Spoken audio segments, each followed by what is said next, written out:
Hey, how exactly does a Positrack rear on the Plymouth work? It just does. Then you've come to the right place. So start your engines, buckle up, and get ready to ride. Drive Radio starts now on KLZ 560 The Source. All right, Drive Radio, John Rush host, KLZ 560. Ken Rackley, TuneTech Automotive with me today. And Tony Kaderi also with us from Napa Undercar. So we've got a Napa rep here. If you've got any questions for Tony, please let us know. Cassie George also here doing Facebook Live and getting our question of the day lined up, which we'll throw out here in just 1 second. 303-477-5600 is our phone number. Larry Unger, Larry's Automotive and Transmission, answering all of your calls today, and Minnie McNeil, our engineer for the day. So that pretty much handles the housekeeping of all, 6 of us here today? It takes 6 people to make Drive Radio happen. That's good. Right. That's right. This is an operation. That's why. This is 3 hours of the best talk show, automotive talk, I should say, in all of the Colorado region, period. Sure. Yes, yep, I'll proudly say that. It has been for many years. Yeah, for 20 plus years. Yep. I will proudly say that. So for those of you listening and that support us each and every week, thank you very, very much. I appreciate it. Again, our number 303-477-5600. So Ken, real quick, I want to start with this because I haven't had a chance to answer this question yet. So if this particular person is listening, I will not have to type this back. But okay. If not, I will still type this out. 2001 Nissan Pathfinder, 3.5-liter engine. All the bolts, wires, vent tubes, and so on have been removed, but cannot separate the transmission from the engine more than a half an inch. Seems to be hung up on the clutch release lever.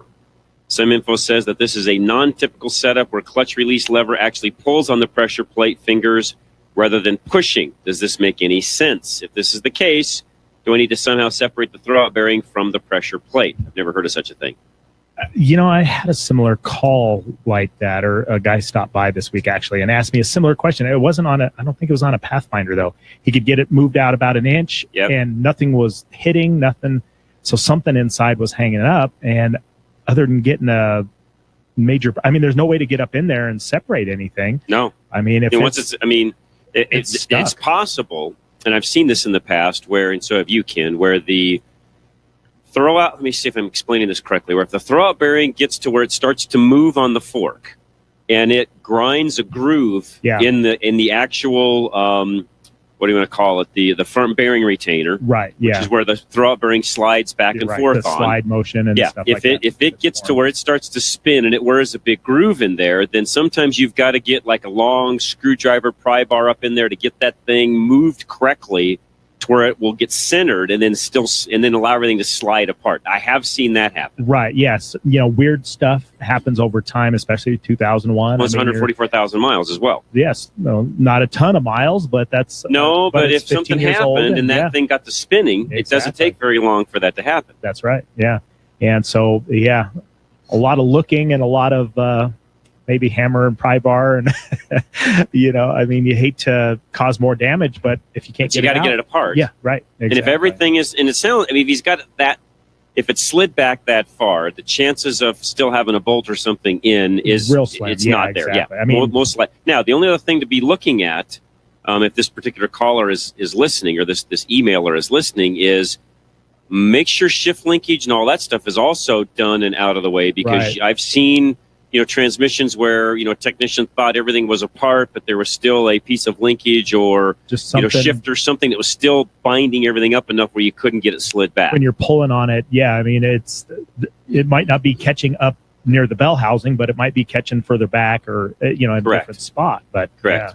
And I'm assuming, now, and this is the other hard part on an email, is you're not there to view everything. Right. I'm assuming drive lines are all apart and front and rear drive shaft are off, and I'm assuming it's a four-wheel drive, so you'd have to take front and rear shafts off and all those things. So that the problem when you can't see it, it's hard for us to really know what's going on when you can't see the vehicle. Right, exactly. And the problem. And that's kind of weird that I've never run across that question before and twice in the same week. That is just really weird. So what did you figure out on the last? Do you know the answer or not? I don't. Yeah, I said, you have to see... if it's catching from inside, I kind of told them the same thing. You got to do what you got to do to get it apart. And for those of you listening, sometimes you can take a really nice, by the way, there's big difference between a good and a bad flashlight. We could do a whole show on this, by the way. Yeah, right.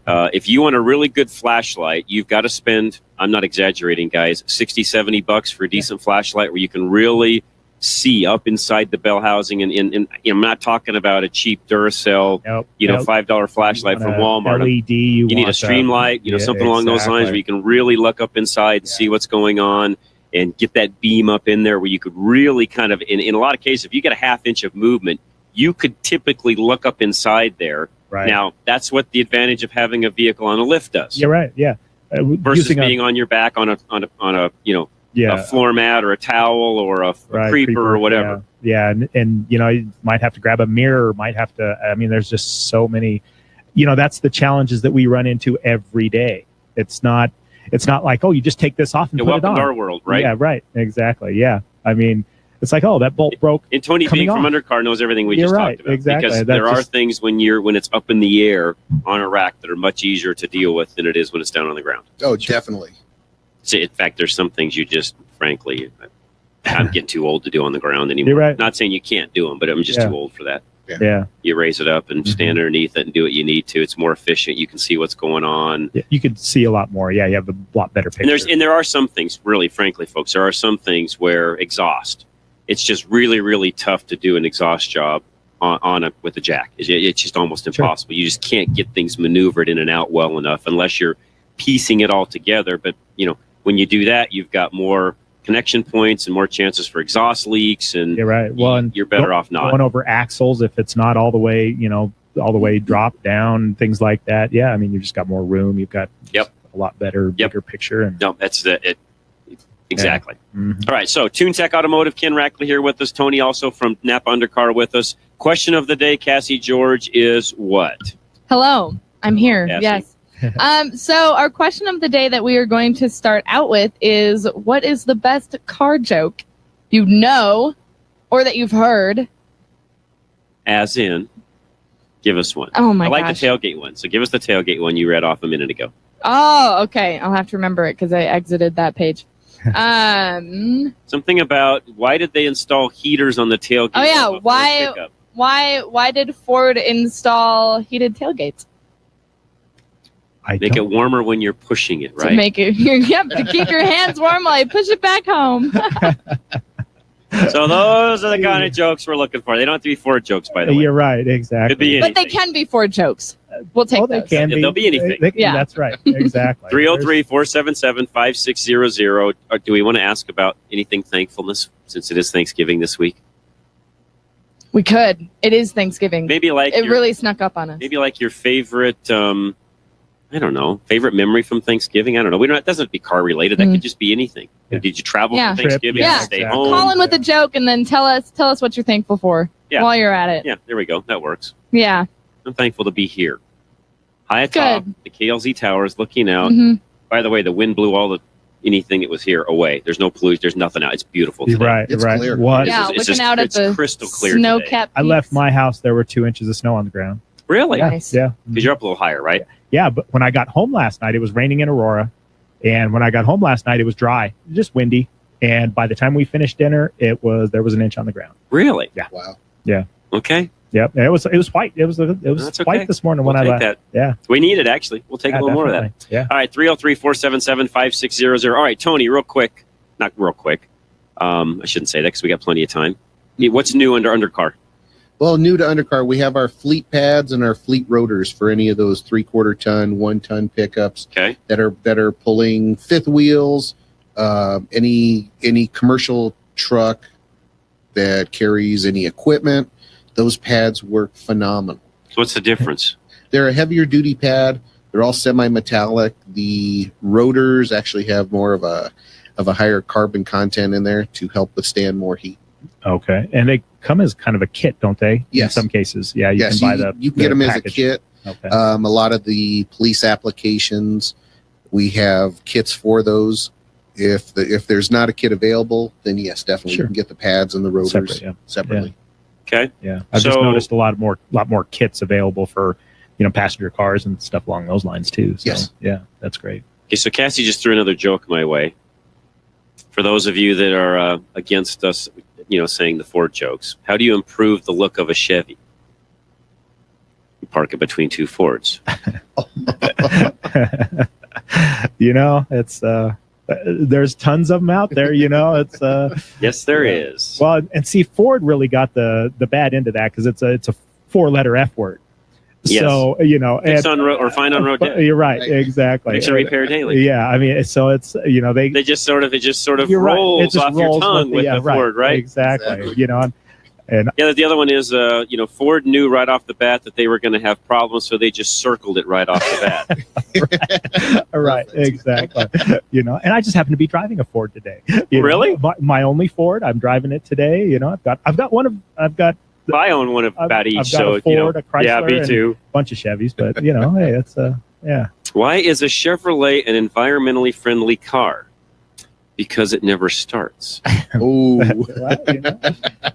And you could plug in any make and model for that, but this one's good. By the way, this is another one Cassie just said. This is a good one. Real quick, we'll take Rob in a moment.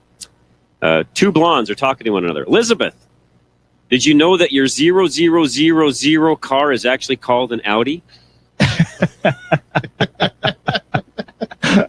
Not bad. That's pretty good. All right, keep them coming. Any of you that have some good automotive car jokes, we'll take them. And or what are you thankful for? Rob in Denver, you're next. Yeah, I got a Mazda 03 MPV minivan. Okay. And it's got 180,000 miles on it. And I go through about a gallon of antifreeze every 3 months, yeah. 1 gallon every 3 months, okay. Yeah, once in a while when I go back, after the car's been shut off for a while, I go back to it, there's a spot of antifreeze, the right front corner about the size of a baseball. Okay. But it doesn't happen all the time. Like it's coming out of the overflow, but I don't fill it up that full. Like I just filled it up this morning and I can drive for a few minutes and shut it off and there will be nothing in the overflow again. Huh. Okay. So when you see the leak, you can't really tell where it's coming from, but it's like underneath. It looks like it's coming from the overflow. The reservoir bottle. Huh. Yeah. And it's then I open the hood and there's nothing in the overflow. Oh, okay. Do you see any, this time of year, especially with it being a little cooler in the mornings, do you see any steam coming out the tailpipe at all? Not the exhaust? Yeah. Yeah. Okay. I mean, we could have an issue there, head gasket type thing. I mean, not profuse, because a gallon every 3 months, you're not going to see it pouring out. Right. But if it's leaking up front from time to time, and has it got worse since it's been colder, or does it matter temperature wise, just ambient temperature? It seems like it's getting better. Better when it's colder? I don't see the puddle out there as often as I used to in the summertime. Huh. And it actually was going to overheat about 6 months ago, and I pulled over and filled it up, and it hasn't done it since. I just watch my heat gauge all the time. Okay. Oh, hasn't overheated. That was the other question I was going to ask is, does it overheat? Right, exactly. Yeah, that's really peculiar. It's only done it once, and I've had it 3 years. Okay. It would be something that somebody's going to need to do a dye test and a sniff test on that to determine what's going on. Right. Do a block test first and see if there is evidence of head gaskets. I mean, if that's the case, and at that point, you're going to have to really evaluate on an 03 with that many miles. Is it worth doing a head gasket job on it, or do you just continue to keep, putting some coolant in it? Now, one thing I will tell you that you could try, and I've got to remember the product. K-Seal.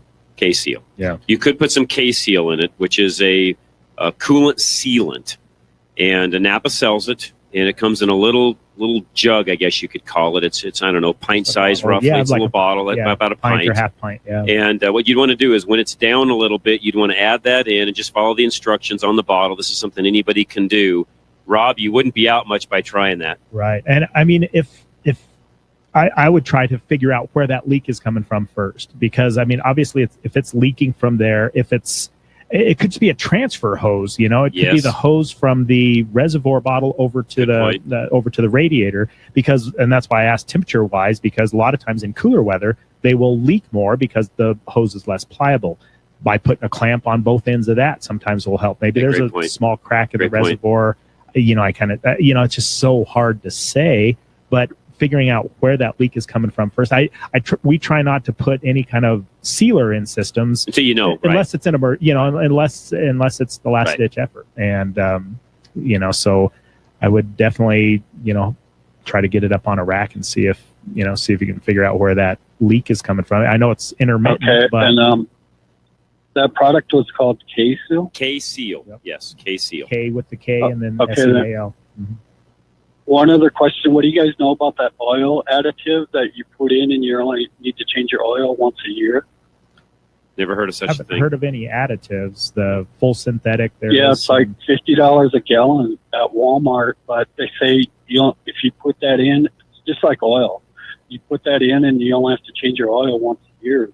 You guys know anything? Is that true? The Mobil 1 annual you could probably get for less than that even. Yeah, and again, on your vehicle, on an 03, I would be changing that one about every 5,000 miles. Yeah. We use a high-quality filter. That's about what I do. Use a Napa Gold, use a high-quality filter, full synthetic. Every 5,000 on that vehicle is what I'd be doing. Yeah. All right, thanks. It's cheap insurance. Yep, exactly. Appreciate that. Yeah, and I don't know the additive. I'll have to look that up and see what additive he's referring to, because the only additive we recommend at all is whatever BG's got, which you could run their MOA and such, but even then, Chris, our BG guy, would tell you that you're not going to run a year with that. All right, we got a car joke coming up. Troy, hang tight. We got some lines open, 303-477-5600. Don't go anywhere. This is Drive Radio, KLZ 560. Napa know-how. Ice, snow, rain, and 24-hour holiday music. Winter throws a lot at you. That's why Napa has Exact Fit wiper blades for $10 off per pair. These durable, long-lasting blades will help you defend against winter's worst. Holiday music not included. So save $10 today with Napa Exact Fit wiper blades. Quality parts, helpful people. That's Napa know-how. Napa know-how. At participating Napa Auto Parts stores. Offer ends 12/31/17. What are you doing? Making coffee. What do you mean? With that old coffee machine? What is it, the Great Depression? Well, it's still better than standing in line to pay $5 for a cup of coffee. Dude, using this old coffee maker is like watching a movie on VHS. You got to get Drip Joy. Drip Joy? Yeah, Drip Joy is this amazing Denver-based coffee subscription service that will change how you think about coffee. You can customize your order to fit your coffee needs, so it's totally affordable. It comes with this awesome brewer that's compatible with K-Cups, so you don't have to wait for your old machine to percolate or whatever you're doing over there. And there are 7 different specialty source roasts to choose from that fit whatever kind of coffee you like. Honestly, it's the best single-serve coffee I have ever tasted. Man, that sounds pretty great. Yeah, just go to dripjoy.com and click the Get Started button and join this century. That's dripjoy.com. Top auto manufacturers admit that today's high-tech engines on average can use a quart of oil every 1,000 miles. Why? To meet the government's fuel economy mandates, they use the faster-moving low-tension piston rings that can clog quickly, reducing power, causing poor fuel economy. The Performance Oil Service from BG Products cleans piston rings and restores the fuel system. And it's backed up with lifetime protection for the engine. Ask your service advisor about the BG Performance Oil Service or go to bgfindashop.com. That's bgfindashop.com. BG. Denver Collision Experts are Denver's experts in auto body repair. They're family owned and operated, so they offer that personal touch that you don't get at the nationally owned chain shops. Denver Collision offers full conventional auto body repair for your entire car, including paint, frame, suspension, bumpers, dent repair, and hail damage repair. And now, Denver Collision offers custom window tint and clear bras to protect your car inside and out for years to come. Denver Collision is quick, and they know your car because they know every car. The expert technicians at Denver Collision are iCar certified, and they're focused on providing quality paint and auto body repairs for any make and model of foreign, domestic, and classic vehicle restorations. Denver Collision Experts gladly accepts insurance work. They'll even take care of your insurance claim for you, and they always offer free estimates. Call Denver Collision today at 303-761-0955 or find them online at denvercollision.com. At Arvada West Auto and Truck, we take the way your vehicle stops very seriously. grinding, groaning, squeaking, fading brake pedal are all signs of worn-out brakes. Did you know there are over 50 steps to a perfect brake job? And our master technicians perform them all. Plus, we back it up with the Napa Peace of Mind warranty. So, if you're thinking brakes, think Napa and Arvada West Auto and Truck. 11752 West 64th Avenue, just west of Sims. 303-422-1065. All right, Drive Radio, John Rush, your host, KLZ 560. Ken Rackley, TuneTech Automotive. Tony Kaderi also with us from Napa Undercar. Cassie George handling Facebook Live. And we're going to go right to the phones. Troy is up next. Troy, welcome. Good morning, fellas. How we doing, Troy? I'm doing very well. How are you guys? Doing great. Great. Well, I called you a couple weeks ago about suggestions on automatic or manual transmission in a Jeep. And I went ahead and bought me a Jeep with a manual transmission. And then I started scouring the internet for information about Jeeps and such. And one of the favorite acronyms that I found on there was Jeep stands for just empty every pocket. Yep, I made a lot of money. Put kids through college working on Jeeps. Exactly. Yeah, just empty every pocket. That's right.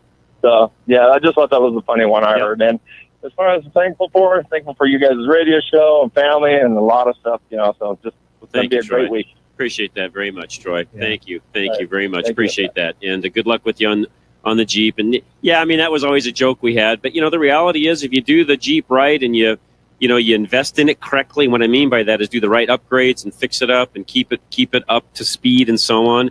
It's one of those vehicles also that stays highly desirable, and you can typically, get some of that money back as time goes by. It ends up being a vehicle that you can have, enjoy, and still get a lot of your money back out of it when you go to sell it if you do it right.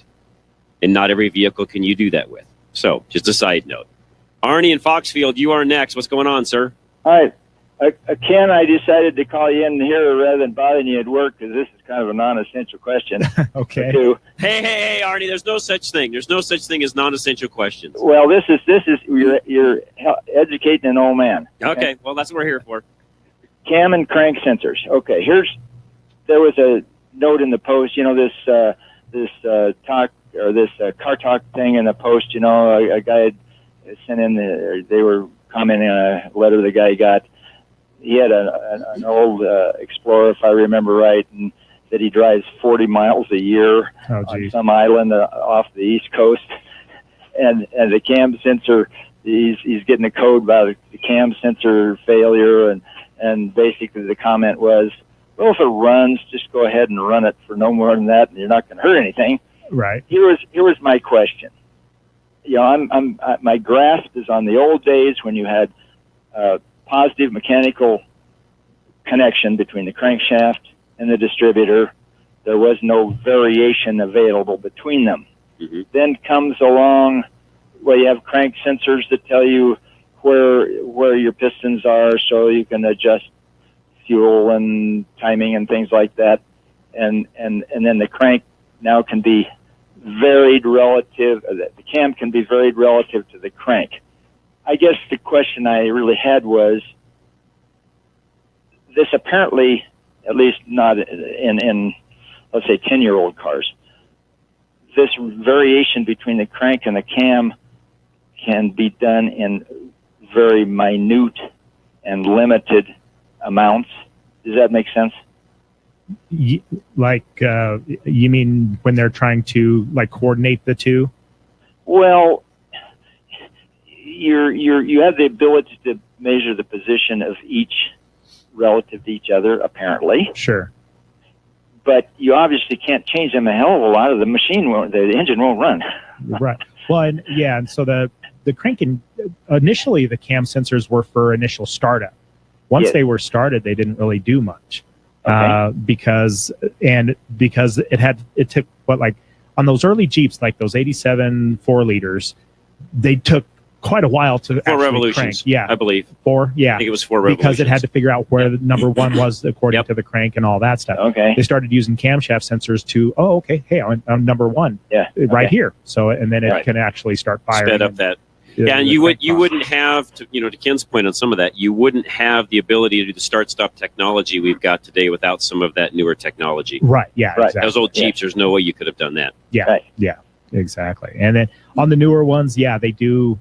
they do monitor a lot closer with the variable cam timing and stuff some like of these, that. some of these aren't literally these start-stop vehicles. I'm not exaggerating. Some of these things start in a fraction of a second. Yeah. Literally. Yes. But the point is, you have some device. In other words, you still have timing chains up in the front. Yes. That are mostly chains now, by the way, but they've really shifted away from the crank to the cam. Yes. But then there's some kind of adjustable system in there so that it isn't latched on solid. Yes. That's how you vary the cam a little bit. Correct. Yeah, phasers, typically call those cam phasers, where there's multiple ways of doing that depending upon the company. Some are done electronically, some are done hydraulically. It just really depends on the company and how they feel like doing it. Okay. And then one step further, you've got General Motors on their V8 engines where they can literally deactivate a cylinder in a nanosecond by collapsing the lifter. Yeah. Right. So that's a big wacko to the whole situation. Yes. Changes everything. And so I guess I can understand how this thing could run okay for limited, not a whole lot of driving and whatever, even though the cam sensor isn't functioning properly. Right. Because it probably can't get very far out. Mechanically right. Right. In some cases, if it's completely, and Ken, you could answer this better than I, but if a cam sensor completely fails, I'm not sure. In most cases, it won't even start. Right. The vehicle's inoperable. It uses it for that first little startup, and that's if it's not sensing things at that point are correct, it's not going to allow you to start. Right. Oh, exactly. Okay. Well, it shuts you down. And more than likely, what he's having is there's just a circuit. It's just got a different impedance or something to that effect, and that's why it's set in the code. It's still able to function. It probably still gets the square wave and stuff like that. So yeah. Okay. Second one, real quickly, there was some agency that it was more like an advertisement. It was whether it was the petroleum industry or something. They were talking about, or it was buses and schools, school buses or fleet operation, and the big poo-pah was, we're going, we're environmentally sensitive, and we're going to switch all our vehicles over to propane, and there's going to be many hundreds of thousands or dollars of savings by going to propane. There's no say right now.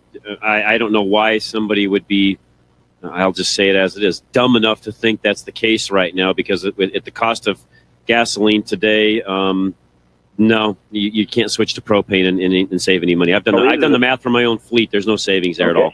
Well, that's exactly what I was wondering. This was a big deal in this advertisement, if you will, or it was touting this operation, this company. I just doesn't grasp me what it was. But I said, well, how are you going to save all this? Is propane that cheap? Much cheap, less expensive?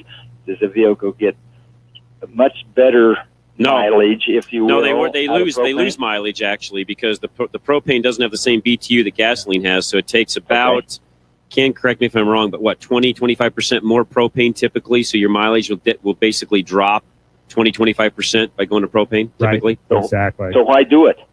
Right now, there's no reason to. The only time it was cost effective, Arnie, and you'll even see some lawn mowing agencies and so on out there running around where they've got a propane tank, on the back of the lawnmower and such. So there's a couple of places where it's cost effective or where it's advantageous, let me say it that way, to run propane. There is no cost savings right now. So when fuel is where it is today, no cost savings. If fuel, if there's enough of a spread, and gasoline, for example, gets back up into the, $3.50 a gallon range, and if propane stays level and stays low, there can be some savings, just like there is with E85 and some things along those lines. The only other place propane becomes advantageous is when you're trying to run things indoors. So you'll see folks like scrubbing machines and forklifts and Zambonis and things like that that run on either natural gas, liquid natural gas, or propane. And in those cases, yes, there's an advantage because it just doesn't have the fumes that you'll get out of regular gasoline. We had lots of tow tractors at the Gates Rubber Company inside. Yep. and they're all propane. Yep, that's why. But I do see buses going down the street, and maybe that's just a big, it's a big feel good, Arnie. I'll be honest with you, even the liquid natural gas, same thing. It's a big feel good. There is not enough savings on either side of the fence right now with fuel where it is to justify either one of those conversions. None. Okay. Zero. Right. Zilch. Yeah. Well, and just it's a feel good. Yeah. That's all it is. Well, infrastructure, stuff like that. I mean, it's just more pain. Sorry. I mean, even these cities, I mean, you'll see there's a particular trash company in town. I won't name names, but there's a trash company in town that puts the, fuel efficient, energy, environmentally friendly, blah, blah, blah. And I know the particular service center where they fill up and they've got natural gas lines run and it takes all night to fill that truck back up with natural gas. And it's quite an operation. And I would have a hard time believing that even in their world, at the end of the day, all of that saves them money. It's just a marketing tool as much as anything else, as far as I'm concerned. Yeah. Well, I wanted to talk to the guys that, in my opinion, have the facts and talk and deal with more than just feel good comments. Yeah, and Arnie, you know me. I mean, I've got a very large fleet. We have studied this numerous times, and if I felt like for a minute I could save some money on my fuel bill, which is very expensive for me. I mean, that's one of my biggest costs. Between employees, fuel, and insurance, those are my three biggest costs as an operator. If I could reduce one of those, I sure would. And right now, there's no way to do that. I just keep paying the diesel fuel and the gas fuel. Yeah. Or the gas bills. Yep. In other words, the least amount that's coming out of your pocketbook is the way. That's right. You got it. That's me. Yep. Thanks. All right. Thanks, Arnie. Appreciate it very much. Great question, by the way, because what Arnie was talking about is, you see a lot of these vehicles running around and they'll have a sign on the side, talking about how environmentally sound that particular vehicle is because it's injecting natural gas or propane or whatever. And the reality is hogwash. Yeah. Sorry. It's just marketing, folks. I'll just say it as it is. Most people out there are not going to tell you what I just said, but that's really what it is. It's just marketing when it's all said and done. Sure. Does that diesel engine maybe burn a little cleaner with some injection of that natural gas? Potentially. Do they get more longevity out of the engine? Potentially. Man, I'd have to see all the numbers on that to really determine is it worthwhile or not. Right. Or is it a wash? Exactly. The cost of the infrastructure to put all that in, make it work, and so on. I would tell you that there's no cost savings to the fleet. It's a marketing tool. And these cities that are doing it, the buses and the school districts and so on, that's a marketing tool. That's all that is, guys. Sure. Trust me. And the reason why I say that, folks, there's this thing called common sense. And if every fleet out there thought they could save money by doing that, you'd see every fleet out there doing so. The fact of the matter is, typically speaking, the only ones that are able to do that and make it work are those that are being driven by tax dollars. Sure. Sorry, folks. Just being honest. That's what drives that. Because it's a feel good for them, and somebody's pushing that down from the top down. So, somebody at the top level, the mayor's office, whatever, somebody's pushing that stuff out, and that's why it's being done. It is not cost effective. Trust me when it's all said and done. So we'll come right back. Lines open. 303-477-5600. What are you thankful for? And or give us your best car joke here on Drive Radio KLZ 560. Thanks to Extreme Auto Repair, I can stop stressing out about my car breaking down. You see, I don't take very good care of my car because I don't know how. Most of the time, I drive around hoping my car will still run tomorrow. As terrible as that sounds, when it's freezing cold outside, that fear gets a lot worse. Honestly, I just want to know that my car will work. I need someone I can trust to give me a professional opinion about whether or not my car will make it through the winter. Because I listened to KLZ, Dennis Brewster told me he would take a look at my car for free. He'll ask one of his techs to write a report with advice about what I should fix. I want to behave like a responsible car owner. I just didn't know where to start. Now I'll get a clear picture of what I need to accomplish so I can actually drive with confidence. You can be smarter than I was. Instead of vaguely fretting about whether your car will keep going all winter long, find out what your car needs now at Extreme Auto Repair in Parker. November is Senior Pets Month at Lone Tree Veterinary Medical Center. Hi, this is Scott Watley, your host of Haystack Help Radio. Did you know that if your dog or cat is 7 years old, your pet is a senior citizen? All through November, bring your senior pet in for their annual or semi-annual exam and receive $25 off of a senior pet blood panel, and you'll receive an entry for your chance to win a fabulous senior pet gift basket. Senior dogs and cats are at risk for many of the same illnesses and conditions that affect older humans, such as diabetes, heart disease, cancer, arthritis, dental disease, vision, and hearing loss. Call 303-708-8050 and schedule your senior pet for their exam now. That's 303-708-8050. Help your pet live a long and happy life. Lone Tree Veterinary Medical Center is located at 8681 East Lincoln Avenue. Open 7 days a week for your convenience. At Lone Tree Veterinary Medical Center, they believe that all pets deserve a good life. 303-708-8050 or visit them at LoneTreeVet.com. Okay, turn here. Well, watch it.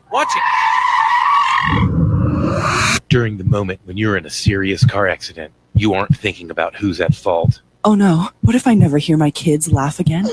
You're not thinking about hospital bills or insurance claims. What if I never hear my husband say I love you again?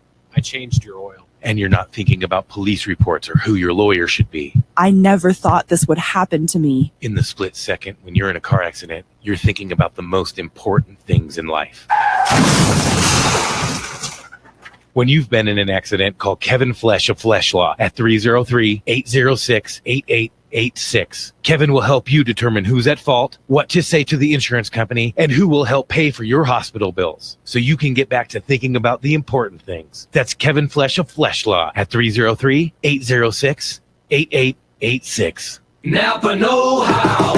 Making your budget last longer than it should is an accomplishment, but making motor oil last longer than it should, dangerous. Lucky for you, Pennzoil Full Synthetic is only $4.99 a quart. Its long-lasting formula and low price can help your engine and your wallet go farther. Pennzoil Full Synthetic for $4.99.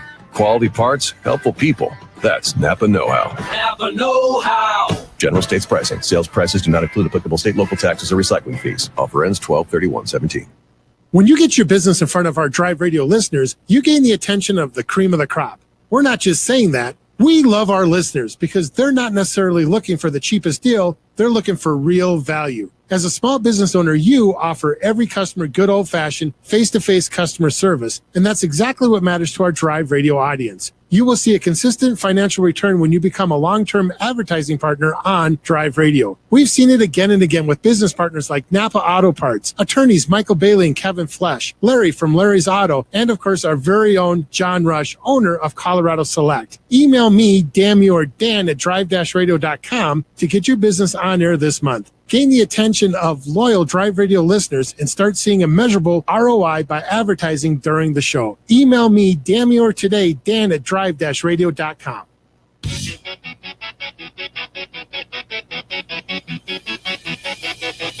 All right, Drive Radio, KLZ 560, John Rush, Ken Rackley. We also have Tony from Napa with us, our undercar specialist. So anything that you've got along those lines, please give us a call, 303-477-5600. Joe in Northland, you're next. Yes, good morning. How you guys doing? Doing great, Joe. Thanks for calling. Okay, quick question. I have an alloy wheel on a new car, and unfortunately, it was scraped Curb check. right at the rim. Yep. About 3 inches. It happens. Yeah, well, I didn't do it. That's what the irritation. Wow. The deal it did. All right. The deal it doesn't, now it doesn't want to cover it. But in any case, I was just wondering, they suggested aftermarket wheel repairs. One of them, I don't know if I can mention the name or not. Should I mention the name? Sure. Sure. Spec Wheel, I think it's called. Yep. Yeah. Mm-hmm. Yep. Are these repairs worth it, or yes. should they just go get Oh, another wheel? they make them. You'd never know it when they're done. Yeah, exactly. Provided it's not bent or something to that effect, they can. Oh, no. Yeah.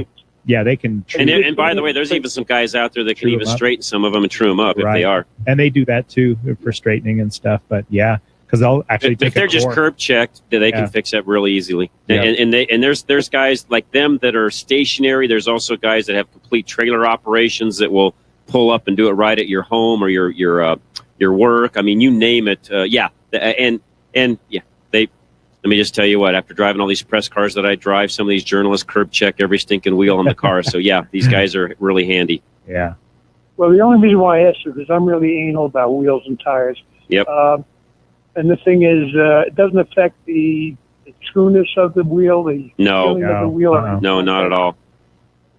Okay, very good. That's all I need to know. Well, you guys have a happy Thanksgiving. Hey, you're very welcome, Joe. Thank you very much. Appreciate you calling. And one thing I know we're thankful for is all of you that do call in, listen, support us on a weekly basis, support those service centers that we have, all of our Colorado Select centers that are out there, all of our sponsors, all of you that use each and every one of them. We're very thankful for that because, frankly, guys, without all of that, we wouldn't be here. You're right. So thank you for all of you that do that. We appreciate it very much. Fred in Colorado Springs, you're next. Good morning, guys. Good morning, Fred. First, I'll start with a joke for you. This was taken from Johnny Carson's monologue many years ago. All right. I've got this recurring nightmare that I'm following a Ford Pinto without brake lights, performing frequent brake checks. Oh, no. And in my rearview mirror, I've got an Audi Quattro that's tailgating me. In other words, one won't stop so you can run into the other car and it'll all blow up. That's correct. Yeah. And so the younger folks in the room, like Cassie, who doesn't know what a Ford Pinto is, Ford Pintos, they basically made them finally quit building them because they had this rear end explosion problem where if somebody ran into the back of a Pinto, everything blew up. The filler would rupture the gas tank and create a spark, and it would go up in flames. Kaboom. Yeah. Yeah. Yeah, so you didn't want to follow a Pinto too close. Yeah. Yeah. Exactly. And my question for you guys is, this is bad news. My wife was rear-ended in our brand new Chevy Duramax, Colorado or High Country Edition, and had less than 2,000 miles on it. Yeah. And my question is, what should I have the shop look at beyond the obvious? It was hit right in the back end, so like at the trailer hitch area, or did it get into the tailgate and box, or what? Nope, it was a Honda Accord, and it hit dead center, so that trailer hitch really saved us quite a bit. Okay.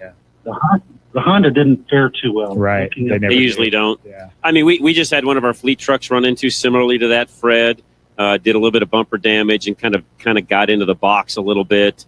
The reality is it was all superficial stuff. We had to put a new trailer hitch on it just because it bent the hitch up pretty good. But you can typically look up at the frame and realize that the hitch took the majority of the damage. And as long as you don't have any buckling of the frame where the trailer hitch has attached and such, I doubt if there's any issues there. Right. Okay.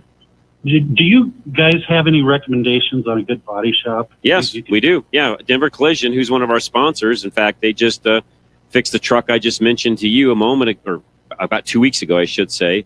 And Joaquin over there would love to take care of you. Okay. Do you know anybody in the Springs area? I do not. Chance? I do not. I'm sorry. I don't. Yeah, I know. All right. I do not. I know Joaquin's one of our sponsors. I send all my work to him and have now for a couple of years, and I've got no complaints whatsoever. Joaquin's done a great job taking care of my stuff. Maybe it's worth giving him a call just to see if maybe. Yeah, he may know somebody down that way. That's true. I never thought about that. Yeah, you could definitely look at it that way. If you want to do that, his number, real quick, I'm pulling his website up. His number, 303-761-0955. And we'd love to find a sponsor down in the Springs. If you find somebody that would be willing to join up with us, let us know. I'll do that. Okay. Thanks so much, guys. Thank you, Fred. Appreciate it very much. Let's do this real quick before we go to our next break. Eric, you're next. Hey, I'll make this a quick one. In high school, a friend of mine, his first car was a 72 Pinto.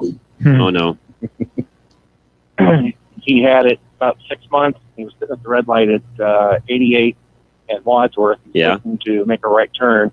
And some guy in an F-150 plowed into the back end of him. Now, this would have been about 84, 85-ish, something like that. Okay. Slammed into the back end of it. Everybody, him, his little brother, and the two people in the F-150, everybody got out and ran, literally afraid it was going to blow up. Right. And they stood there and watched both vehicles do absolutely nothing. Really? Wow. And it was so funny. Westminster Police showed up. Westminster Fire Department showed up. Arvada Fire Department showed up. Long story if you know that intersection. And they just stood there. And the cops, or the fire department walked up, looked at it, and said, it's fine. He missed the filler neck. That's good. So he's okay. Yeah. Cool. Yeah. The car ended up being totaled because literally he shortened it by probably a foot and a half. Oh, I'm sure. But, yeah. But yeah, I always got a laugh out of that. whenever I hear people talking about it. My wife's first car was a Pinto also, and they were not good cars. My mom had a Pinto, and but the filler neck was on the side, so so it was. Well, and the funny thing is there is a guy that I see. He works somewhere in Commerce City. He has a Pinto that I see him driving every day still. Really? He works in Commerce City somewhere and living dangerously in Westminster.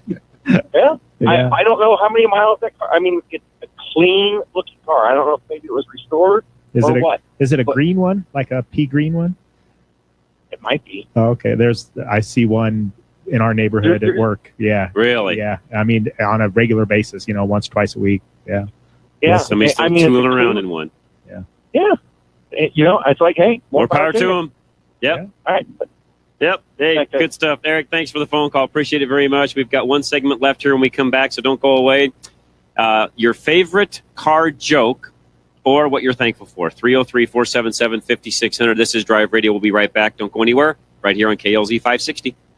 When we change oil, it's pretty common to find newer cars running very low on oil. It's due to the new low-tension rings and oil vapors that slowly burn, leaving carbon deposits, which lowers their mileage and, even worse, leaves their engine dangerously low on oil. My customers tell me they want their mileage and their oil back. Shops use BG products to clean clogged rings in just 15 minutes as part of the BG Performance Oil Service. Go to bgfindashop.com. That's bgfindashop.com. I got my mileage back. BG. You listen to Drive Radio because you have a lot of questions about your car. You have questions about what kind of oil to use, what the best tires are, where to get the best parts. But have you ever asked what will happen to your car after you die? Did you know that if you don't have a will that specifically states what will happen, a probate judge will order your family to split your car evenly? And because you can't cut up a car into pieces, your family will be forced to sell it and just split the money. According to Michael Bailey, the mobile estate planner, it is estimated that 2 out of 3 people don't have a proper will in place. And oftentimes, things like your favorite classic car are accidentally forgotten completely. Michael understands that the only way to be absolutely certain that all of your final wishes will be honored is to take a small amount of time to talk about it. 720-394-6887. 720-394-6887. Call Michael Bailey, the mobile estate planner, right now to set up a free consultation and make absolutely sure that you don't leave anything to chance. This is Red Merrill for Phoenix Weaponry. Phoenix Weaponry is a weapon manufacturer that services the firearm enthusiast. From precision ARs to suppressors, Phoenix Weaponry can make your dreams come true. Phoenix Weaponry is a full-service gun shop that offers gunsmithing, coating, and modifications to your own weapon. Phoenix Weaponry, family-owned and operated right here in Colorado. If you can dream it, Phoenix Weaponry can build it. Call today, 720-340-2496. Again, that's 720-340-2496. Or visit their website, phoenixweaponry.com. Mention Sportsman of Colorado and receive 10% off your custom-built weapon. At Napa, we're always trying to make the great parts we sell even better. From the bacteria-killing surface on our cabin air filters to our revolutionary new Adaptive One brakes. And every Napa part is covered by a warranty good at any of our 6,000 Napa Auto Parts stores. Yeah, maybe you don't get this at your average auto parts store, but we've spent the last 80 years making sure we were anything but average. Go to NapaOnline.com for a location nearest you. Napa, get the good stuff. Dr. Joe Deskowski at Longevity Life Centers takes a whole-body approach in his practice and is always striving to ensure that every patient is up to date on the latest research and cutting-edge medical knowledge. Dr. Joe uses his expertise in solving metabolic issues to help you attain overall health through functional medicine. If you experience pain, if you frequently get sick, if you struggle to find enough energy to just get through the day, or if you have trouble losing weight, Dr. Joe will help you. And if you call right now, you can get a jump start on your new healthier lifestyle with a free InvisoRed LipoLaser treatment. The InvisoRed LipoLaser is a revolutionary treatment for weight loss that uses high-frequency light technology to eliminate inches of fat from those areas of your body that are so resistant to diet and exercise. Give Dr. Joe a call and let his highly trained staff use this safe, non-invasive, and effective treatment to help you look and feel better than ever. Call Dr. Joe Deskowski at 303-974-6472. Appointments are limited, so call today. Once again, that's 303-974-6472.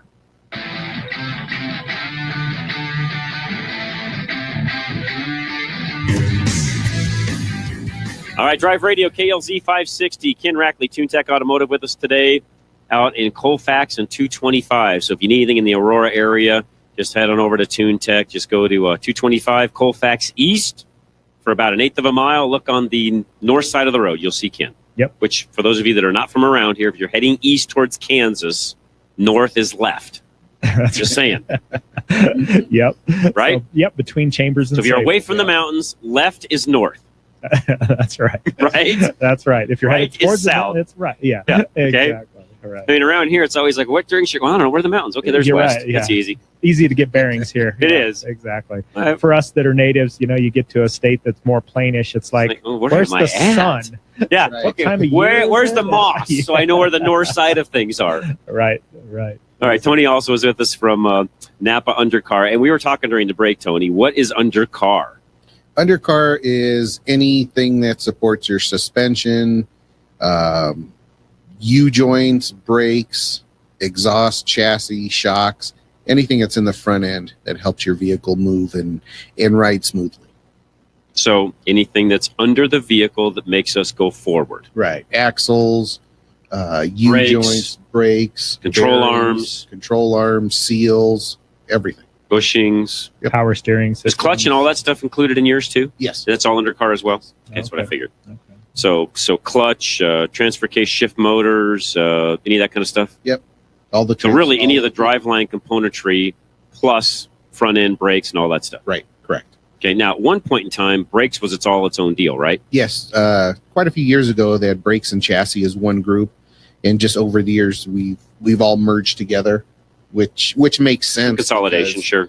A shock. There was enough overlap, yeah. Right. You have a shock absorber. Well, that affects your brakes if they're worn out.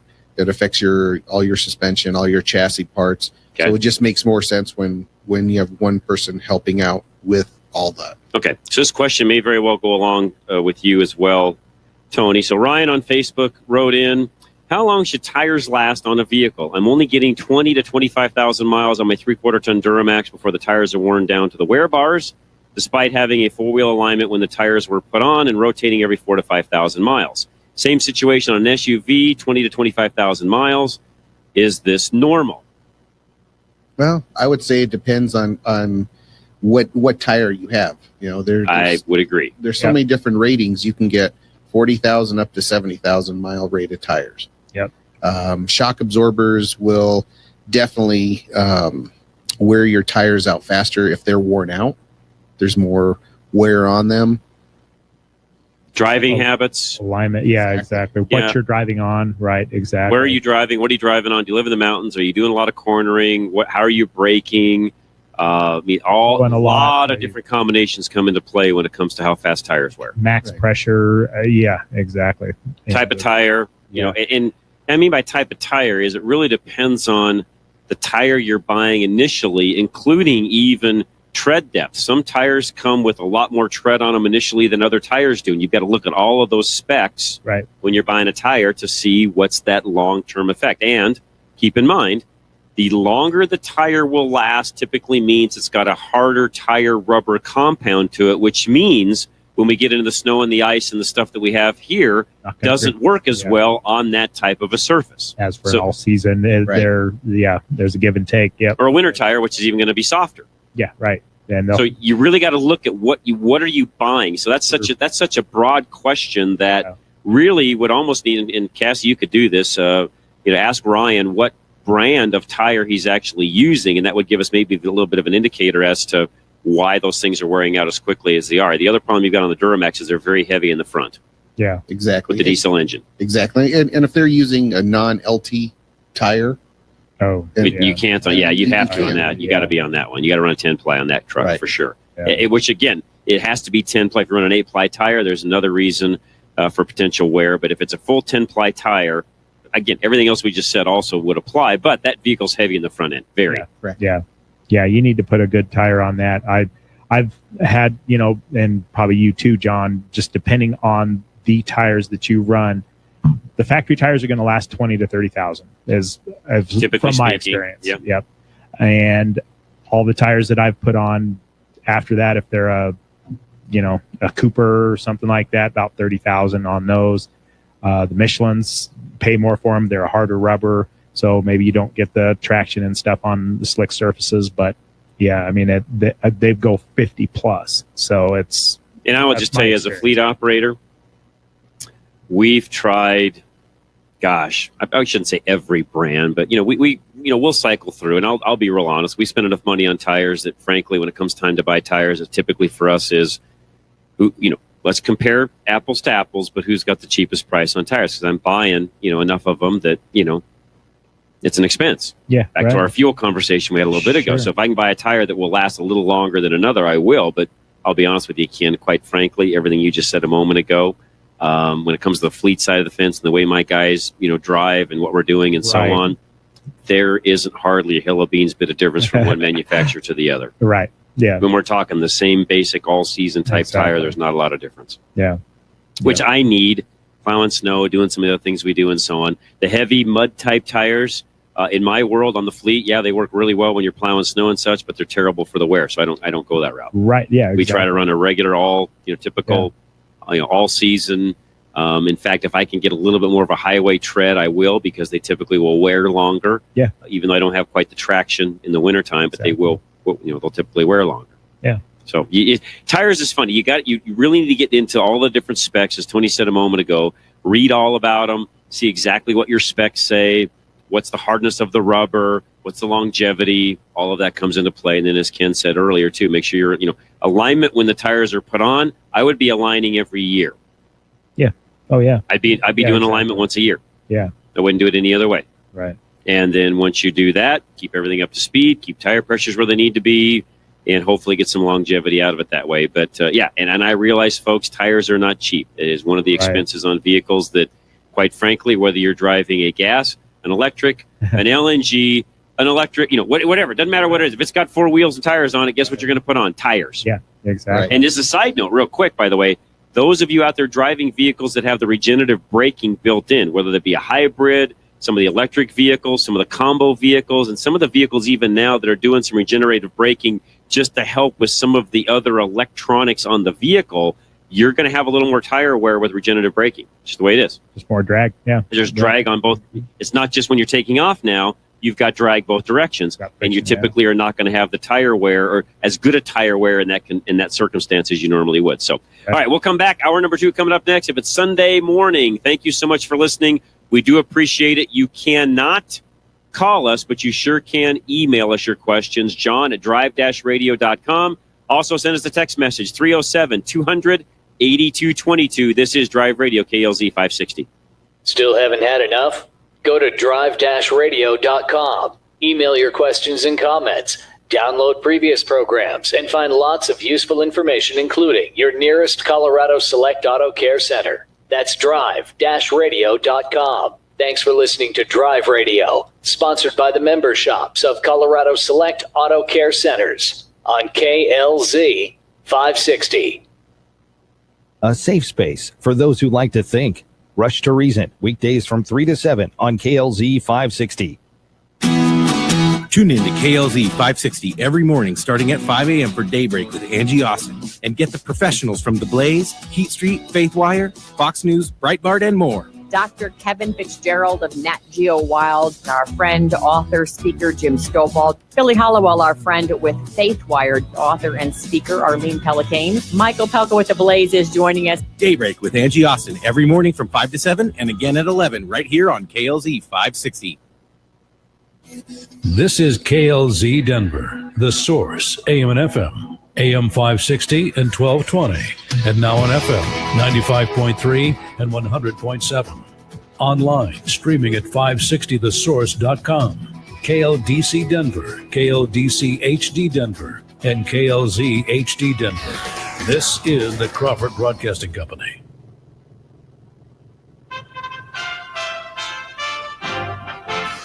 USA Radio News with Ron Taylor.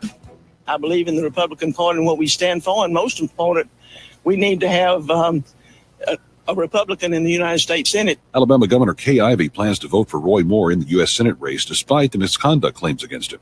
Governor Ivey said yesterday she'll vote for the GOP nominee, even though she has, quote, no reason to disbelieve the women who have accused Moore of unwanted encounters. Ivey told reporters she'll cast her ballot for the party candidate in the December 12th special election.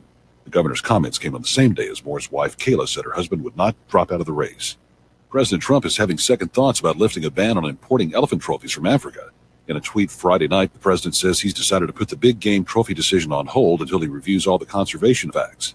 The tweet comes less than 48 hours after the White House announced it would reverse the Obama-era ban on permits for elephant trophies from Zambia and Zimbabwe. You're listening to USA Radio News. Everyone loves liberty. Our rights come from God, not from government. So why are you letting other people tell you what's best for your health care? Exercise your freedom with Liberty Health Share. Liberty Health Share is a community of people who voluntarily share one another's medical costs. Liberty believes people should make decisions for themselves and for their families. Members are able to take back the freedom to make their own decisions about their health care. Freedom from guilt or doubt about how your money is used. You have the freedom to direct your health care, not to be dictated to by bureaucrats. Stop letting others tell you what to do and join a community of like-minded people. Exercise your freedom.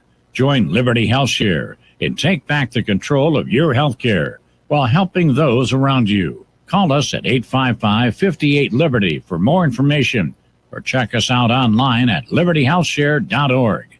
That's libertyhealthshare.org. KLZ Denver. Right now, I'm sitting in the freezing cold, late for work, because I didn't get my car winterized at Larry's Auto. Last week, I noticed that my car was struggling to turn over, but I ignored it. I easily could have avoided this if I had just called Larry's Automotive and Transmission Repair to get a free KLZ Said Winterize Me inspection, but I didn't. You see, right now, Larry's has a special for KLZ listeners, where they'll inspect your entire car for free.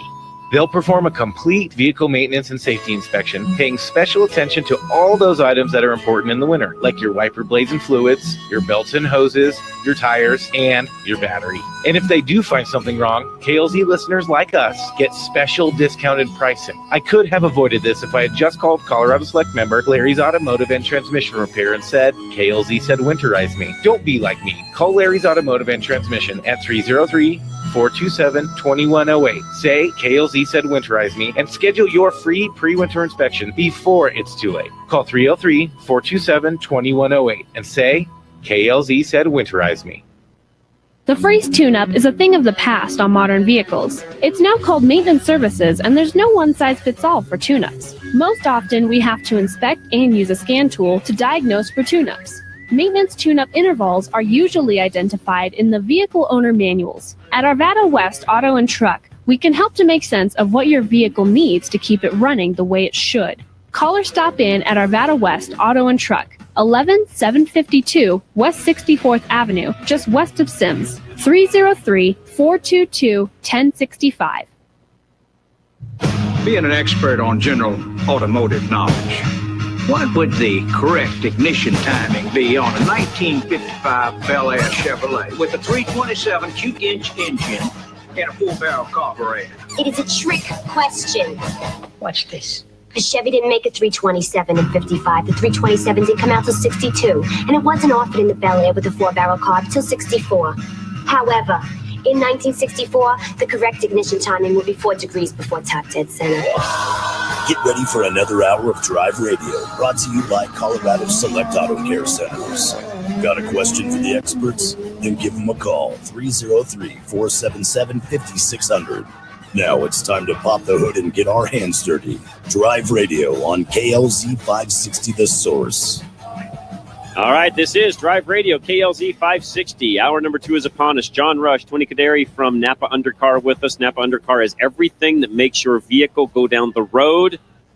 Basically, that makes contact on the road and applies the power to the road and stops it. Right. Saying that correctly? Yes. All of the above. All the above, and then some. And then some. That's right. All the stuff that supports the vehicle. That's right. As it goes down, that's right. The big mass that's on top of. Right. Yeah. That is Ken Rackley from TuneTech also with us. He's out in the Aurora area. We'll jump right to the phones. The question of the day is, what's your favorite car joke? And or what are you thankful for this Thanksgiving, which, by the way, is coming up this Thursday? Ken in Denver, you're next. All right. You there? Yeah, we're here, Ken. Go ahead. Yeah, okay. I got a 55 Chevy Bel Air 4-door. Okay. 230 cubic inch. It burns oil. I was wanting to know if the BG EPR would help reduce that or eliminate it. And do they make a BG product for the fuel? Yeah, they make a product for the fuel. And I missed that. You broke up for just a second. What engine's in it? 232. Oh, 232. Okay. 230 cubic. Yeah. And the car runs really great. And it's really weird because it has a blown head gasket between cylinders. I'm coming back from Grand Junction, and I couldn't figure out why the telephone poles were going by so fast. And I looked at the speedometer, and I was pegging 90. So the car does run. Yeah. It's crazy. The only time you actually hear the popping between cylinders when you slam the pedal to the metal. Got it. But other than that, it works good. But I just have that oil problem. Okay. You could try the EPR. You're not going to hurt anything at all in trying it. It's just something that you could try and see if it loosens the rings up and give it a whirl. Exactly. Try that. Yeah. And for does it go through quite a bit of oil or? Oh, about a quart a month. Okay. Miles wise, is that 100 miles or 400 miles or? Oh, it's probably maybe 400 or 500 miles. The daily driver, huh? Pretty much. Yeah. That's but not. I want to mean, keep the car. And that's not. You know, it sounds excessive, Ken. But again, I think I would put some EPR in it. Try to see if you can get those rings to loosen up just a little bit. Right. And you're not. I mean, a can of that's what $15-$16 or something. You're not out a lot. Try and see what happens. Yeah, try it. Yeah. And are you running like a 1040 or 1540 or something in it? I'm running. Actually, I'm not sure what I'm running in it now. I think I'm running 1040. Sounds about right. Whatever's on the shelf, whatever's sitting there. Yeah, I mean, yeah. The try not to buy the junk oil anymore. Right. The 1540 would be a good way to go on that's that. what I would switch over to the diesel oil and the 1540. See if that doesn't help that out a little bit. And putting that. And the other thing you could do is run the extended life MOA at an oil change, which is their oil additive. So put the 1540 weight diesel oil in it, put the MOA in it. 44K is what you'd want to use on the fuel system, which would work well. I mean, even back in the day, we used it on carbonated vehicles, not a problem. Yeah. Oh yeah, it helps get the carbon out of the combustion chamber and stuff like that. One thing too, from experience, there's a product called Engine Restore. Comes in a black and silver can. Napa's got it. It's where we get it from. It comes in 4, 6, and 8 cylinder. You add it to the engine oil. If it's going past the rings, that can help. It's going to be one of those additives. You probably don't want to put a ton of different additives in it, but that you could try that too. And personal experience, I was going through a quart about every 800 miles on vehicle that we had. I started using that. It was about a quart every 2,000 at that point. So, I mean, the cost effective part it's not really cost effective to do it, but my wife was driving the car. So it really does come down to cost, because if she would have blown the engine running out of oil, it would have been really costly. But yeah. And I mean, yeah, so it's one of those things. You can try that and the BG stuff too, and see how. Yeah, well, when I decide to pop the head and replace that head gasket, I'm going to change the oil and change the filter, and I'll put some halfway decent oil in, and then get the VG stuff and see what happens. Yeah, not going to hurt anything doing it. Right. Yeah. Exactly. Yeah. No. Right. Good idea. All right. Thanks a lot, John. You're very welcome, Ken. Thank you so much. We appreciate that. 303-477-5600 is our phone number. What are you thankful for, or what's your favorite car joke? Cassie, do you have any more for us at this point? No? Not right now. Maybe you should find one. Should find another one? Oh, more car jokes? Another good car joke. Okay, I'm on it. Okay, so find us a good car joke, and we'll throw out a little teaser so everybody knows what we're talking about. All right, 303-477-5600 is our phone number. We appreciate everybody calling in. And, Thanksgiving is coming up this week, and hopefully everybody will have a great week. If you're traveling, be safe. That's all I can say. Just be safe. You never know what the weather's gonna be like. Make sure you're prepped, ready to go. One thing, too, that somebody asked me about a while back, I've never had a chance to get to it. So now that I got a few minutes, I will do so. Somebody said you should discuss roadside assistant plans. My new car came with 5 years of roadside, so I'm going to drop my AAA. So if I get a flat tire and call for help, a guy 20-something shows up from Auto Rescue in a 1990 Honda to change my tire. I think it would be an interesting topic to discuss where roadside service has gone to these days, who's the best company, and maybe you could get someone like that on air. Yeah, we can work on getting somebody like that on air. Who's the best roadside assistance company right now in Colorado, frankly? I haven't the foggiest idea. You're right. How do you even rate that? Or, I mean, unless you experience. Yeah, here's what I do know from some of the companies that are out there, and I'm going to be really nice in how I say this, but I've known some individuals, friends of mine, who quite frankly didn't know a lug nut from the wheel, who somehow got involved in roadside assistance and were out helping people on the side of the road. And I thought to myself, you're the last guy I'd ever want showing up helping me on the side of the road. Right. Now, I guess if you were there and I'd ran out of gas and you had a gallon of gas with you or something, maybe that's one thing. But qualified for that. Outside of that, these guys, I mean, I'm dead serious. These guys didn't know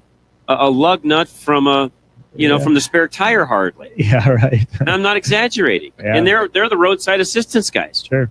And they'd even put on the side of their car, roadside assistance. They'd have the vest, the whole 9 yards. And I'm thinking, really? That's all it takes? Yeah. Not exaggerating, guys. Exactly. Two people I've known over the years, the last 5 years probably, that have gone to work for one of those quote-unquote roadside assistance companies that I'm guessing there's not a lot of qualifiers there, is my point. Yeah. Wow. Yeah. I think qualifier comes down to, do you have a driver's license? Do you have a reliable transportation on your own?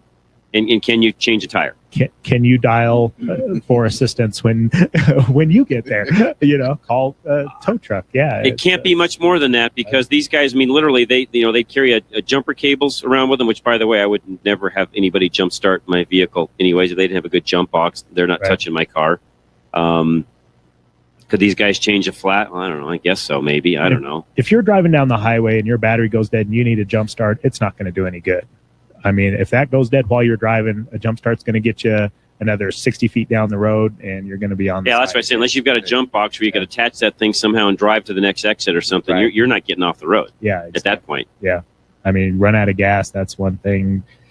Flat tire, change. I mean, honestly, in this day and age, we sort of live in, you probably should be calling Dennis Brewster at First Class Towing, and a tow truck should probably be showing up to haul you wherever you want to go, because unless it's a run out of gas situation, the chances of getting something fixed on the side of the road is slim. Yeah. I mean, other than a tire, Am I saying that right, Ken? You yeah. do this every day. Yeah. I mean, yeah, we get a lot of calls for, are you mobile? Can you come? No, we really can't, because and that's hard to bring do the whole shop with you. Yeah. And, and there's a lot of equipment that we have. Just as a side note to what you're saying, Ken, and I do some consulting of other shops, on a daily basis. So here within the last 4 months, I've had 2 shops that have hired 2 technicians that used to be mobile techs that have just decided that, you just can't do it anymore. Yeah. You can't have enough of the tooling and equipment, the things that you need stocked up, ready to go to even help somebody anyway. So these guys both hung it up and went to work for a shop. Sure. Yeah, exactly. I mean, so if you get to you're mobile and you get to a vehicle and it's got a bad fuel pump, well, you're not going to change the fuel pump in a driveway. No, you can't. Or anything. Yeah. You better have a rack. It's impossible. Yeah, exactly. So they're going to be calling a tow truck anyway. So it's got to be hauled again, somewhere. 2 different shops have hired 2 different mobile mechanics, mobile technicians, if you would, that basically hung up their wares, sold their trailer or whatever they had to move their stuff around in, and went to work for an actual regular shop because it's getting too hard to do. Makes sense. Well, and charging for your time spent on something like that too. I don't see how those guys make that model travel work. Time, diagnosing, going to the parts store, going back, getting it put on if that's even feasible. Yeah. I've never seen how that works. Yeah, right. Anyways. Yeah. Side note, lines open 303-477-5600. Give us a call. We'll get you right on air. We're going to take a real quick timeout. We'll come right back. What are you thankful for? And or what's your favorite car joke? And don't forget all of our new car reviews Cassie, are on Drive Radio's YouTube page. So Yes. it's youtube.com/Drive Radio. YouTube.com/Drive Radio. Check it out. All of our stuff is there. How many we have? 500 and some videos there? Yeah. Like 598 or something? 598. Getting close to 600. Yeah. By the end of the week, it'll be So, maybe by the end of the lots of weekend, there might be reviews. 600 actually. Yeah. I got a few I need to put up. So I'll try to get those done. So yeah, you can look at all of our new car reviews, see what we've been driving, what we like, what we don't like. And I'll just tell you real quick, straight up, I'm a guy that still believes in the car itself. And 9 times out of 10, people buy the wrong car for what they need done. It's not the car's fault. It's your fault. You bought the wrong car in the first place. Sure. Because right now, pretty much most everything on the road today, pretty decent cars. There's competition is so heavy that there's not that many bad cars on the road anymore. It's typically you didn't buy the right car for what you needed. Yeah. That's my feeling. So we'll talk more about that when we come back. Don't go anywhere. John Rush, Ken Rackley from TuneTech Automotive out in Aurora, and Tony Kaderi also with us from Napa Undercar. We'll be right back. Don't go anywhere. This is Drive Radio, KLZ 560.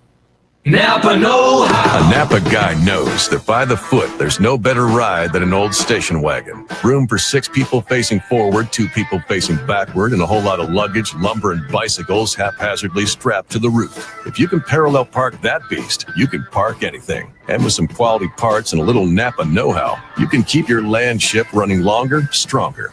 It's not obsolete. It's a rare treasure. That's Napa know-how. Napa know-how. What are you doing? Making coffee. What do you mean? With that old coffee machine? What is it, the Great Depression? Well, it's still better than standing in line to pay $5 for a cup of coffee. Dude, using this old coffee maker is like watching a movie on VHS. You got to get Drip Joy. Drip Joy? Yeah, Drip Joy is this amazing Denver-based coffee subscription service that will change how you think about coffee. You can customize your order to fit your coffee needs, so it's totally affordable. It comes with this awesome brewer that's compatible with K-Cups, so you don't have to wait for your old machine to percolate or whatever you're doing over there. And there are 7 different specialty source roasts to choose from that fit whatever kind of coffee you like. Honestly, it's the best single-serve coffee I have ever tasted. Man, that sounds pretty great. Yeah, just go to dripjoy.com and click the Get Started button and join this century. That's dripjoy.com. Here are the 3 C's of high performance in less than 60 seconds. Your engine piston rings must have good compression, which makes good combustion, which saves cash at the pump. But you lose compression when piston rings clog with carbon. Today's engines use low tension rings, which clog much easier, which lowers compression, combustion, and the amount of cash in your pocket, with higher fuel cost and expensive repairs. This problem can be fixed as fast as your next oil change. The best service shops use a BG product that cleans the engine and accomplishes the 3 C's in just 15 minutes. It has 3 letters, EPR, as in Engine Performance Restoration, that cleans piston rings and restores compression, which increases and saves you. Find a shop with BG products at bgfindashop.com. That's bgfindashop.com. So, at your next oil change, remember the 3 C's. You will find more of this in your engine and this in your pocket when you clean your engine with BG.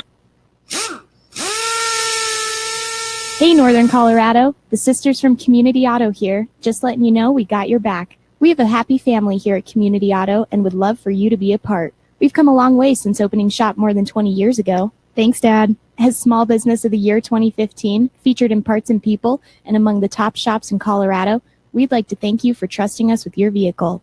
With our new customer loyalty program, you can earn rewards dollars and free services like oil changes and transmission flushes. Like us a lot? Refer a friend, and we'll give you $50. It's that easy.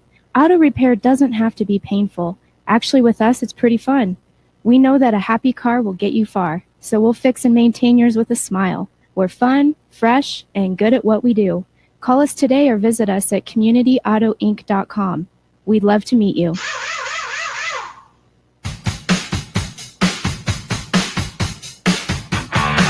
All right, John Rush, Drive Radio, KLZ 560. Lines are open 303-477-5600. Your favorite car joke, or what are you thankful for? Mike and Longmont, you're next. Hey, John. Hey, Tom.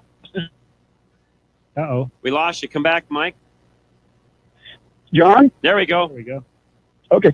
So I'm a friend of Tony's, and he knows the smart Alex I hang out with, the Elmores and Dallas and everybody. And I really like the dualies. I love dually trucks. I like the way they look. Yeah. but Tony knows the guys I hang out with, and when they see me go by in one of my dually pickups, they always have to make the following joke. They always go, "Oh, Mike must not have been driving very long. He still needs training wheels on his pickup." Those extra sets on the back. Yep. There you go. Yep. There you go. Tony, if I don't see you, have a great Thanksgiving and a great Christmas. All righty, you too, Mike. Take care. Mike, thanks for your phone call. We appreciate it very much. And it takes a special driver to drive a dually pickup. Because you see a lot of those that have the fenders wiped out, and you have to wonder, was the guy that's owning the truck driving, or had he loaned it out to somebody? You're right. Exactly. Typically, probably loaned it to someone. They tore the fender right off the side of it. Yep. Right. Because they do stick out a little bit. Yep. Exactly. So anything can hit those, or you can hit anything with those. But as you're backing a trailer can come around and smack one. Yeah, and a lot of those are just fiberglass. Yeah. So or the ABS plastic and stuff. Yeah. So when they get hit, they're gone. Mine are actually steel. Your Chevy, right? Yeah, they're steel, right? Yeah, the 08 newer are steel, and they're a little tougher to wipe out, but they're a little tougher to fix too. Right, exactly. Yeah, they still get. They can get. So the boxes were actually made flared out, right? I believe the side of the box. I believe the panel actually bolts up to that. So I think you have your regular box, and then it's a exterior panel, kind of like the panel that goes on top. Yeah, but it's a whole thing, the whole width. Yeah, I mean the whole length of the bed, right? The whole 8 feet. Yes, yeah, yeah. But there's I didn't know that. So the other box is still on the the other side body is still on the inside of that. I believe so. I've never got under there because I haven't. Luckily, I haven't torn one off. Right. The Fords, even the later ones now, they just have a plastic fender thing hanging off the side of them. You're right. Oh yeah, just a flare out over basically the a big flare out, which line. actually is not. Don't care for the look of them a whole lot, but actually doesn't work half bad. Yeah, right. And Dodge did that for a long time, isn't too. Dodge's or the new Rams? Aren't they kind of like the Chevys? I think they are as well. Similar. Yeah, aren't they fiber? Could be the earlier fiber. Chevys. My first Chevy was 04, and so the 2000 to 2007 was a plastic panel that was replaceable and things along those lines. So it's. I don't know what's easier. It depends. Well, I just looked it up. Depends upon what year of a Ram you're driving. Some of them are fiberglass, some are plastic, whatever you want to call it. I think some of them were actually metal as well. Yeah. Those of you guys that are driving dually trucks, I just drove a big dually Ram here not that long ago as a test vehicle, and I've driven enough dualies over the years where I didn't have any issues, but if you aren't used to driving a dually pickup, Well, curb checking, doing all kinds of stuff. Yeah, definitely. And you can't pull through a drive-through very easily either. The one thing, when we talked about this during the break, guys, the one thing that a dually truck will do is haul anything you want to haul. Yeah. And you can put any size camper for the most part you want to put on the back of that truck because that's what it's suited for. Right. Unlike the Chevy Colorado I mentioned earlier, where the guy was hauling a pop-up camper and a boat behind that going down the road, and the lights were so high that the guy couldn't hardly see to drive, and I'm thinking, wrong equipment, pal. Yeah, right. Literally. So we talked during the break, and this is a good segue, Ken. You're one that says figure out what you're going to use to recreate with. Right, exactly. Are you going to use first a slide-in camper? Are you going to use a big trailer behind you? Are you going to figure out what you're going to use? So find out what trailer essentially you need for all of your recreating, including boat, car trailer, all the other things you might be going to want to haul around with you, and then determine what you either need to haul that with, or do you need to go to a regular RV and put the boat behind the RV or whatever the case may be, right? And exactly. How much weight are you going to have on that tongue? How much weight are you going to have in the bed? Figure that out first before you buy the camper, buy all that stuff first, and then get a truck that will accommodate that. Yeah, and by the way, as a side note, if you ever have a question on what truck you need, do not. I'm going to make some people mad here, but do not rely on the trailer salesman or the camper salesman to tell you what you need. Yeah. Because frankly, if you pull up in a half-ton Chevy, they're going to say it'll work. Oh, yeah. Oh, that 30-foot toy hauler. You bet, no problem. Cab over. Yeah, we can put a... I saw a guy, for example, another one, saw a guy this last weekend rolling down the road, a slant nose 3-horse trailer behind an F-150. F-150, yeah. Okay. Now, power-wise, the F-150 probably will haul that no problem. Right. But I could tell by the stance of the truck, it's too much trailer for the truck. Yeah. When the nose of the truck, folks, is pointing to the moon. You're right. Shining up in the trees. The back it's end. too much trailer, and or you need a weight distribution hitch to get that thing leveled back out. Right. But here's the other thing everybody forgets, too, on the half-ton type trucks and so on. The non-3/4 ton trucks, the non-2,500, 3,500 trucks. And this goes back to Tony's area. The brakes, the suspension, the shock absorbers, the differential assembly itself, the transmission, the transfer case. I mean, just go down all the undercar stuff that Tony is used to is not heavy enough for a lot of the things these guys are doing.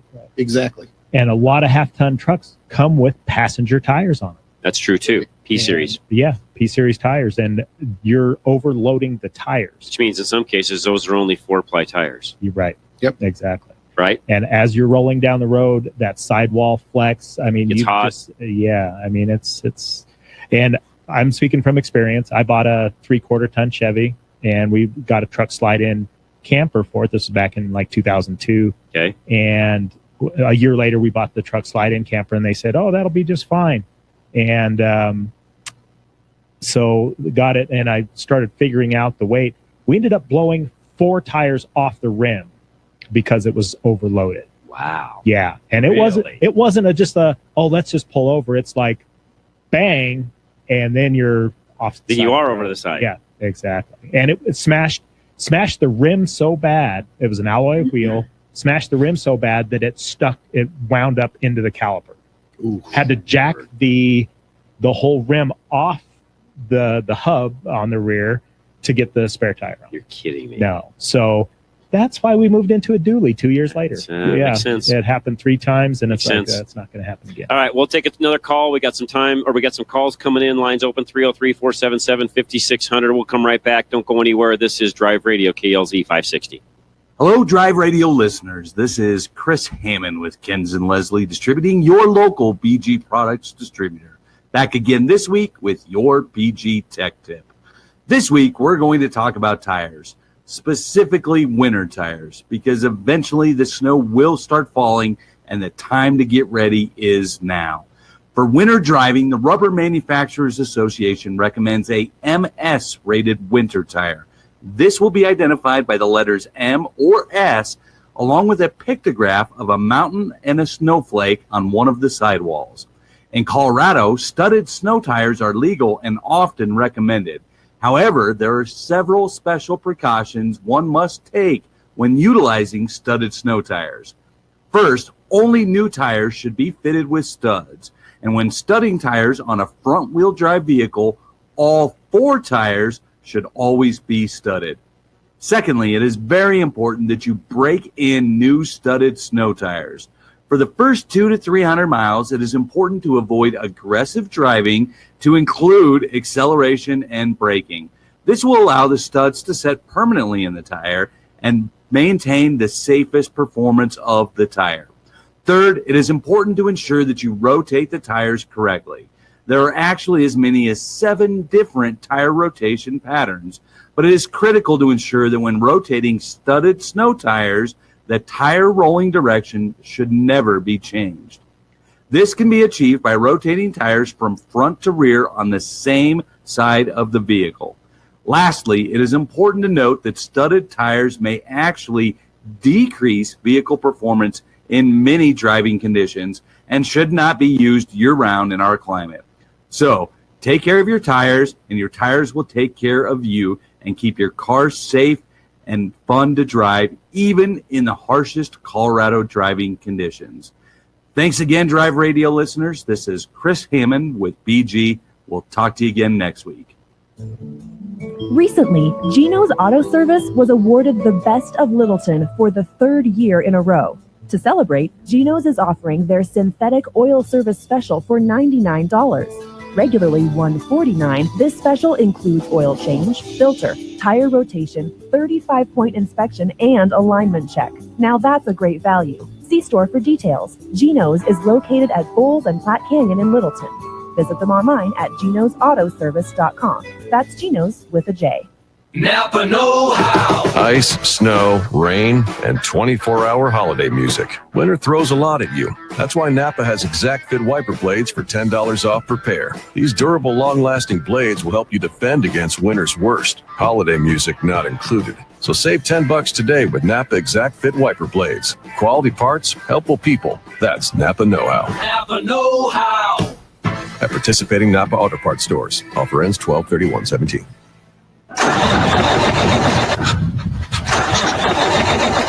Dennis Brewster never wants you to wind up shivering in an empty parking lot because your diesel vehicle refuses to start. Now, not to get overly technical, but diesel vehicles don't have spark plugs to help the engine start regardless of the temperature. So, when the temperature drops below freezing, you could end up stranded at work when you'd much rather be driving home to a nice warm meal or head up to that next job site. Extreme Auto Repair remains one of the very few family-owned shops with the right tools to work on diesel. And as a KLZ listener, you won't pay anything for Dennis and his team of ASE-certified techs to give you their professional opinion. Extreme Auto Repair represents the dealership alternative for diesel drivers, so you can experience the personable feel of a small shop with the resources of a big one. Find out whether your diesel will face up to the freeze. Head to Parker this week to Extreme Auto Repair. TuneTech Automotive has been Aurora's premier locally owned auto repair shop for almost 40 years. It doesn't matter if you need new brakes, you need to figure out why you failed your emissions test, or you simply want to get regular maintenance. TuneTech's ASE certified master mechanics have the skills and knowledge to work on cars and trucks of any kind. With all of today's latest automotive technology, TuneTech is able to provide the benefits of an established national chain shop while maintaining the personal touch of a family-owned business.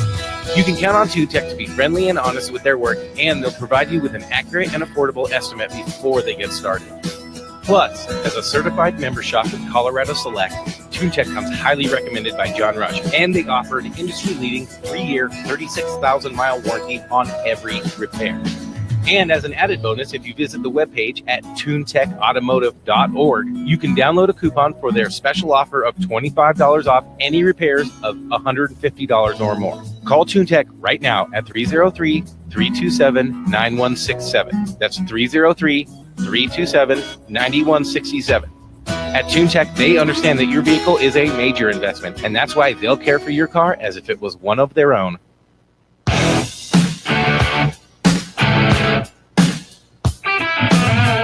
All right, Drive Radio KLZ 560. John Rush, your host today. I guess every Saturday for the most part. Cassie George here doing Facebook Live. Ken Rackley from TuneTech Automotive also here. And we also have Tony, our Napa undercar specialist, with us. So if there's anything you need that way, please let us know. 303-477-5600 is our phone number. Bill in Westminster, you're next. Yeah. Hey, I got a question. Are the three big manufacturers, Ford, Chevy, and Dodge, are the dualies 1 ton, and don't Ford make a 1 ton that's not a dually? And what's the difference? They all make 1 tons that are not dually. So you can buy a single wheel, they call it, fleet side. So single wheel fleet side truck in a non-dually application on a 1 ton if you want. And the difference between it and a 3/4 ton is typically some GVWR ratings. Generally speaking, even brakes and things like that, there's really no difference between 3/4 ton and 1 ton on a single wheel application. Typically, it's all in suspension. Yeah. Oh, is that right? Yeah. And let me make sure I'm clear on this. Suspension, and in the case of Ram, for example, on a 3500 Ram Cummins, you can get the heavy-duty Aisin transmission in a 3500 single wheel that you cannot get in a regular 3/4 ton truck.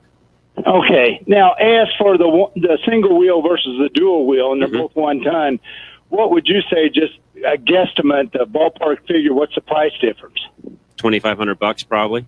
Yeah, probably to go from a single wheel to a dual wheel? Yeah, typically. And typically where that extra cost is coming is the fenders on the box, usually some extra suspension. The braking can be different, and they're using a different rear axle on a dual wheel truck than they are on a standard single wheel truck as well. So there is some differences that way that up the price. Yeah. Well, why would you suggest, if you're going to buy a 1 ton, a single wheel, I guess my question is, what are your needs to go to a dual wheel? Why would you want to go to a dual wheel? If you've got real heavy load as far as like a big fifth wheel, trailer that you're going to haul around, where you want that extra stance, that extra width, and carrying capacity. They are a heavier GVWR rating. In fact, on a Chevrolet 3500, I think all the way up to 17.5. I want to say. I mean, they're really up there. Where a single wheel, you're only going to get probably into the, 11.5, 12-ish range typically on a single wheel. So you can add a good 6,000 pound carrying capacity when you go to the dual wheel. That's the biggest reason to go single versus dual. Or these guys that have these big, you take a big Lance camper that's going up over the cab and so on, where you got a lot of that upper movement, that stability that you're trying to keep that width down below as wide as possible to keep things stable. That's where you'd want a dually as well. Yeah.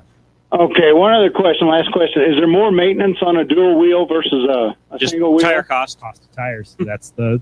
Six tires instead of 4. Or pretty much the same? Well, a couple of things, and we've mentioned this already a little bit. So higher cost of tires because you're buying 6 instead of 4. Yep. Higher cost when you go to rotate because you are going to rotate those wheels in. And when you do that, you've got to make sure when you're rotating things around that everything looks proper when you're done, and it doesn't look like you just took the rear tire and stuck it on the front, and now you've got all this grit and grime and junk. If you want a nice-looking truck, that is. Yeah. A lot of the farm trucks and stuff, those guys don't care. They're rotating them around. It doesn't make any difference. But if you want things to look well, there's going to be a higher cost even on tire rotations. Right, exactly. The dual wheel, they track better if you have a big trailer or any kind of trailer on the back. Much better, more stable. They don't move around like you would with a single wheel. And I can typically, and let's explain that. Here's the other reason why that typically, Bill, as well, is you're also running a different tire, right? And not wheel, but a different tire combination on the truck on a dual wheel setup than you are a single wheel. So what I mean by that is typically the tires are heavier and so on. Now, a whole nother class above that, which Ford and Dodge both make that GM does not make, is you can get into the 4500 and 5500 series. Cabin chassis, well, Ford does do a pickup box on their 450s, but typically cabin chassis type unit when you get to that 4500, 5500 series. Yeah, they're about 8 inches longer or something like that. A little longer, straight frame typically. I mean, it's just a little different setup on the truck, and they're designed to haul more weight. Yeah. And okay. And they I do have one last question. I promise it's the last one. And a 19.5 wheel. That's right. Yeah. Okay. One last question. I promise. Sure. You're the good questions, by the way. This is fine.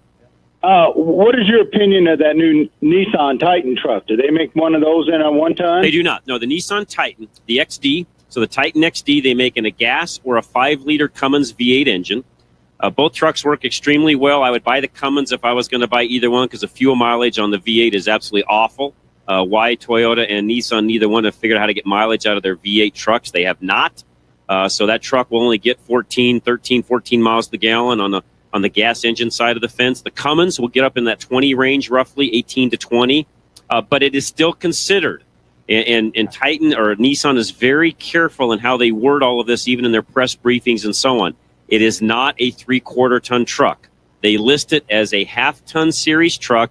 It does have a high GVWR for a half ton. It's up in the 10,000 range for that diesel engine truck. I would consider it a heavy duty half ton or a light duty 3/4 ton. It is not a full 3/4 ton duty truck because it just doesn't have the braking and so on that the other 3/4 tons have. Okay, sort of like in the early 70s when Chevy came out with that heavy half ton. Yeah, or Chevrolet also had a heavy half ton truck in the late 80s, early 90s as well. Where they had a heavier rear differential, still a 6-bolt wheel, but it was a little bit heavier truck, even braking-wise. That's sort of where that Titan fits in. And I'll tell you what, that diesel engine, it does work extremely well and will pull pretty much anything that truck could ever pull. But it's designed for, kind of an intermediary between needing a full 3/4 ton truck and yet a half-ton truck won't work. Okay. That's really where that truck fits in. Most of the time, if you do get a dually, aren't most of them diesels?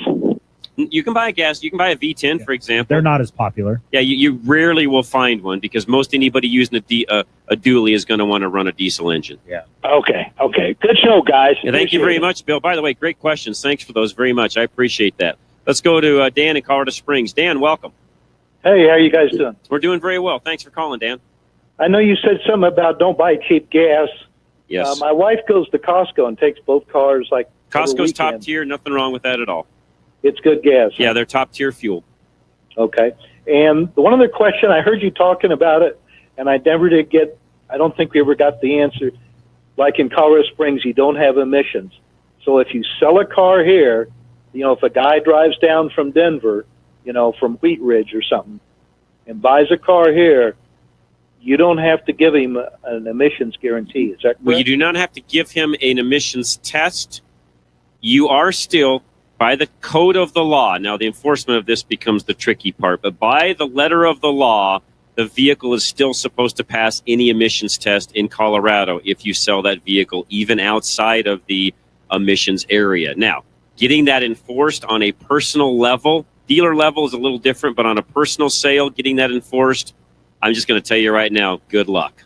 Yeah. Oh. Yeah. I mean, in other words, like you said something about you sign the bill of sale as is. Yeah, I mean, pretty much on a personal sale. I mean, I guess there's small claims and other ways to potentially go against that particular individual that sells you that vehicle. But I'm telling you right now, good luck. It would be a court deal. Yeah, good luck. Exactly. Yeah. Okay. What you would spend in fighting it, you'd be better off just to go get the thing to pass emissions and be done with it. Mm-hmm. Okay. Okay, keep up the good work, guys. Thank you, Dan. Appreciate it very much. We'll get another one in before the break. Lines are open, by the way, 303-477-5600. Sam in Littleton, you're next. Hey, thanks. Yeah, I'm driving an 02 Sequoia, and I run studded snows because I live up in the foothills. Okay. But I'm going to be taking about a month and a half long trip to Florida, and I'm wondering if I should switch over to my all-season radials that I run in the summer. Yes. I would, yep. Some states don't even allow studded tires Well, that's in a good their, point. on their highways. I didn't think about that, Ken. That's a good point. Yeah, I didn't know. And plus it wears them out. Yeah, I just wouldn't take that trip. There's no sense in putting that wear and tear on those tires that you could use here when you've got another set there you could put on for that kind of a trip. Yeah.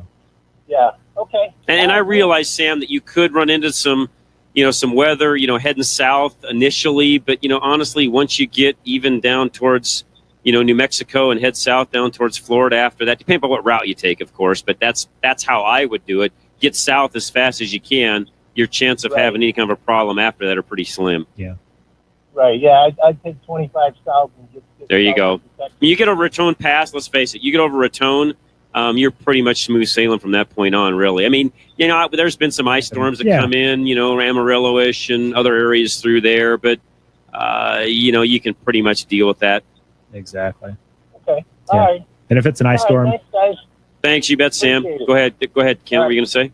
if it's an ice storm, you're probably nobody's going to be Nobody's moving, going anywhere. So, yeah. Right. Even with studded snows, you're not going to go anywhere anyways. No storms, you'll have some type 24 of hours typically is all. Exactly. And you'll know ahead of time if they're coming. Yeah, exactly. You have plenty of warning, things like this that. time of year, I put my summer tires on and run down to where things are nice and warm and sunny, and then when you get back up here, exactly, put the other ones back on it. For the little bit of cost that would be involved, I would do that. Yeah, exactly. Okay. All right, we'll take some more calls, 303-477-5600. John Rush, Ken Rackley, Tony Kaderi from Napa Undercar will come right back here on Drive Radio, KLZ 560. Napa know-how. Making your budget last longer than it should is an accomplishment, but making motor oil last longer than it should, dangerous. Lucky for you, Pennzoil Full Synthetic is only $4.99 a quart. Its long-lasting formula and low price can help your engine and your wallet go farther. Pennzoil Full Synthetic for $4.99. Quality parts, helpful people. That's Napa know-how. Napa know-how. General states pricing. Sales prices do not include applicable state, local taxes, or recycling fees. Offer ends 12/31/17. If you have just been in an accident, there is a lot going on. With the screeching tires, crunching metal, and breaking glass, it's hard to remember what to do. That's why Kevin Flesh of Flesh Law wants you to remember to panic. No, he doesn't mean run around screaming or start hyperventilating. He means use the acronym PANIC to remember what to do. P is for police. Call the police immediately. It's very important to have an official record of what happened. A is assess, as in assess all of your injuries and seek medical care if necessary. N is for never admit fault. It's your job to take care of yourself, not to determine who is at fault. I is for insurance. Take pictures of the other person's insurance and ID info and get pictures of the accident if you can. And finally, C is for call Kevin Flesh. Kevin Flesh is more than just a name used to intimidate the insurance companies. He will help you. If you've been injured in an accident, call Flesh Law at 303-806-8886 for a free consultation, and he'll help you get the compensation that you deserve.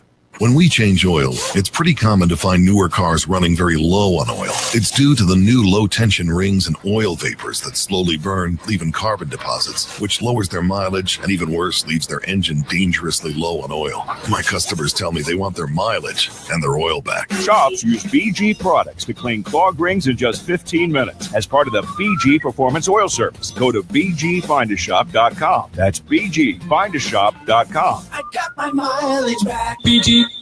Dr. Joe Diskowski at Longevity Life Centers takes a whole-body approach in his practice and is always striving to ensure that every patient is up to date on the latest research and cutting-edge medical knowledge. Dr. Joe uses his expertise in solving metabolic issues to help you attain overall health through functional medicine. If you experience pain, if you frequently get sick, if you struggle to find enough energy to just get through the day, or if you have trouble losing weight, Dr. Joe will help you. And if you call right now, you can get a jump start on your new, healthier lifestyle with a free InvisoRed lipo laser treatment. The InvisoRed lipo laser is a revolutionary treatment for weight loss that uses high-frequency light technology to eliminate inches of fat from those areas of your body that are so resistant to diet and exercise. Give Dr. Joe a call and let his highly trained staff use this safe, non-invasive, and effective treatment to help you look and feel better than ever. Call Dr. Joe Diskowski at 303-974-6472.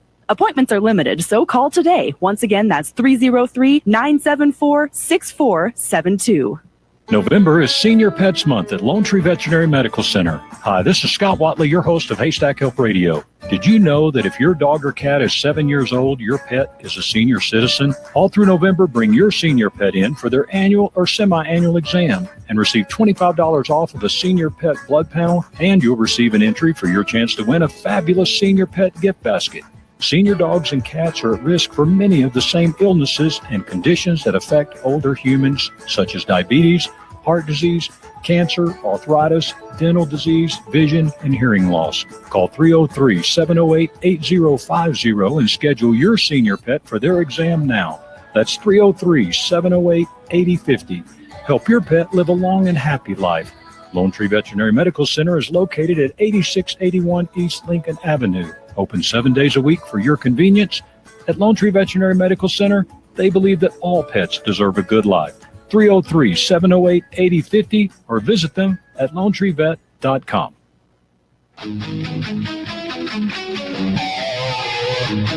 All right, Drive Radio, KLZ 560, jumping right to the phone. And we got a couple lines open, 303-477-5600. Gary in Denver, you're next. Oh, hi, John. I've got a 2015 Kia Forte, and the low air pressure tire indicator on my dashboard won't go off no matter, how many times I adjust.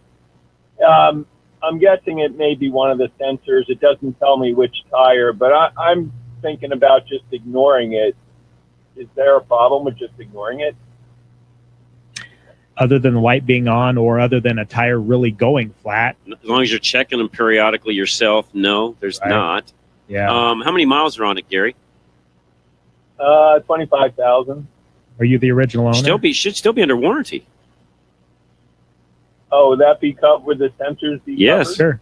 Yes, for sure. Yeah. Oh, I thought I looked at the book. I thought it was only like 12 months. I know there's like 100,000. I would think you're 3 and 36 bumper to bumper on that car. Oh, okay. I'll check that out. There's very few new cars sold in the last several years that aren't at least 3 and 36 bumper to bumper. Right. Now, you may have a small deductible. Sometimes they'll hit you with a, $50 or $100 deductible or something once you're out of the 12 and 12. But even most of them aren't doing a lot of that anymore. So you should be, I'd call your local dealer and just say, here, here's the scoop. Here's my name. Here's my VIN. Here's what's going on. Am I covered? Yeah. And the 12 is usually like a brake issue or something, isn't it? Typically, yes. Yeah, on that, Gary, you should be handled. Yeah. Okay, I'll try that. All right, Gary, appreciate it very much. Yeah, that's one that, those of you listening, if you've got a fairly new car like Gary, under 36,000 miles, a couple years old, always call the dealer first and say, here's what's going on. Because here's the other thing that can sometimes happen.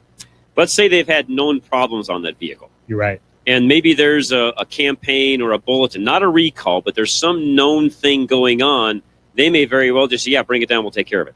Yeah. You might be at 40,000 miles. But if they've known they've had problems with those, they call it a goodwill gesture on the part of the manufacturer, they'll just take care of it. So always call first. Yeah. And see what they say and then go from there. It's only a phone call, folks. You're right. Exactly. And if you don't think you're talking to somebody that's giving you the straight answer, ask for the service manager. There you go. Say, hey, just want to double check. Here's my name. Here's my VIN. Here's what's going on. Yep. Tell me what I need to do next. Yeah. Again, worst case scenario is they say no. Yeah. Okay, so this email just came in. This would be more for probably for Tony here, but we'll chime in as well. This comes from Phil. Subject is alignment ? If the SA steering axis inclination is different on left front compared to right front, is something most likely bent. Called a few weeks ago back about a Mazda 6 drifting right after a inner-outer tie rods were replaced. New tires and alignment showed camber caster towing is in specs, even rotated tires front to back with no improvement. So would the SA, the steering axis inclination, if it's different from left to right, cause one of these problems, he's asking? That's possible. I mean, it could be. Typically, if something's bent, if there's something wrong with the axle, something along those lines, it'll almost be difficult to fully align it properly. Right. It'll show up on the alignment rack. Right. Yeah. When they're doing it.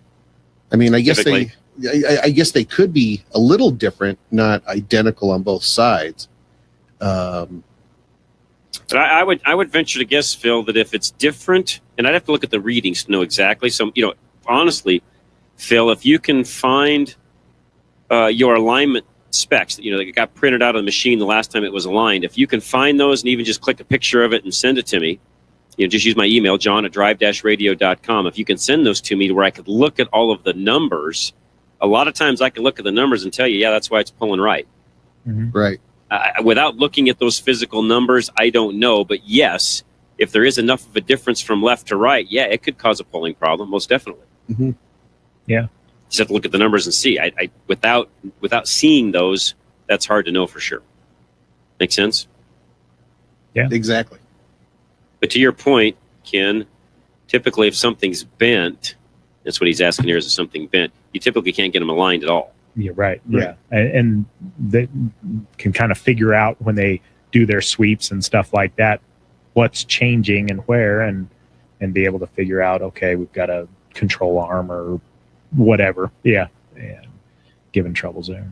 Now, and somebody just sent in an email saying that I told the last caller in Colorado Springs that he needs to make sure that vehicle passes emissions.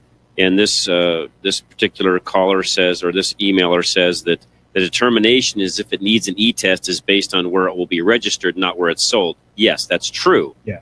But we just had our emissions state guy on a couple of weeks ago. Jim was just on with us.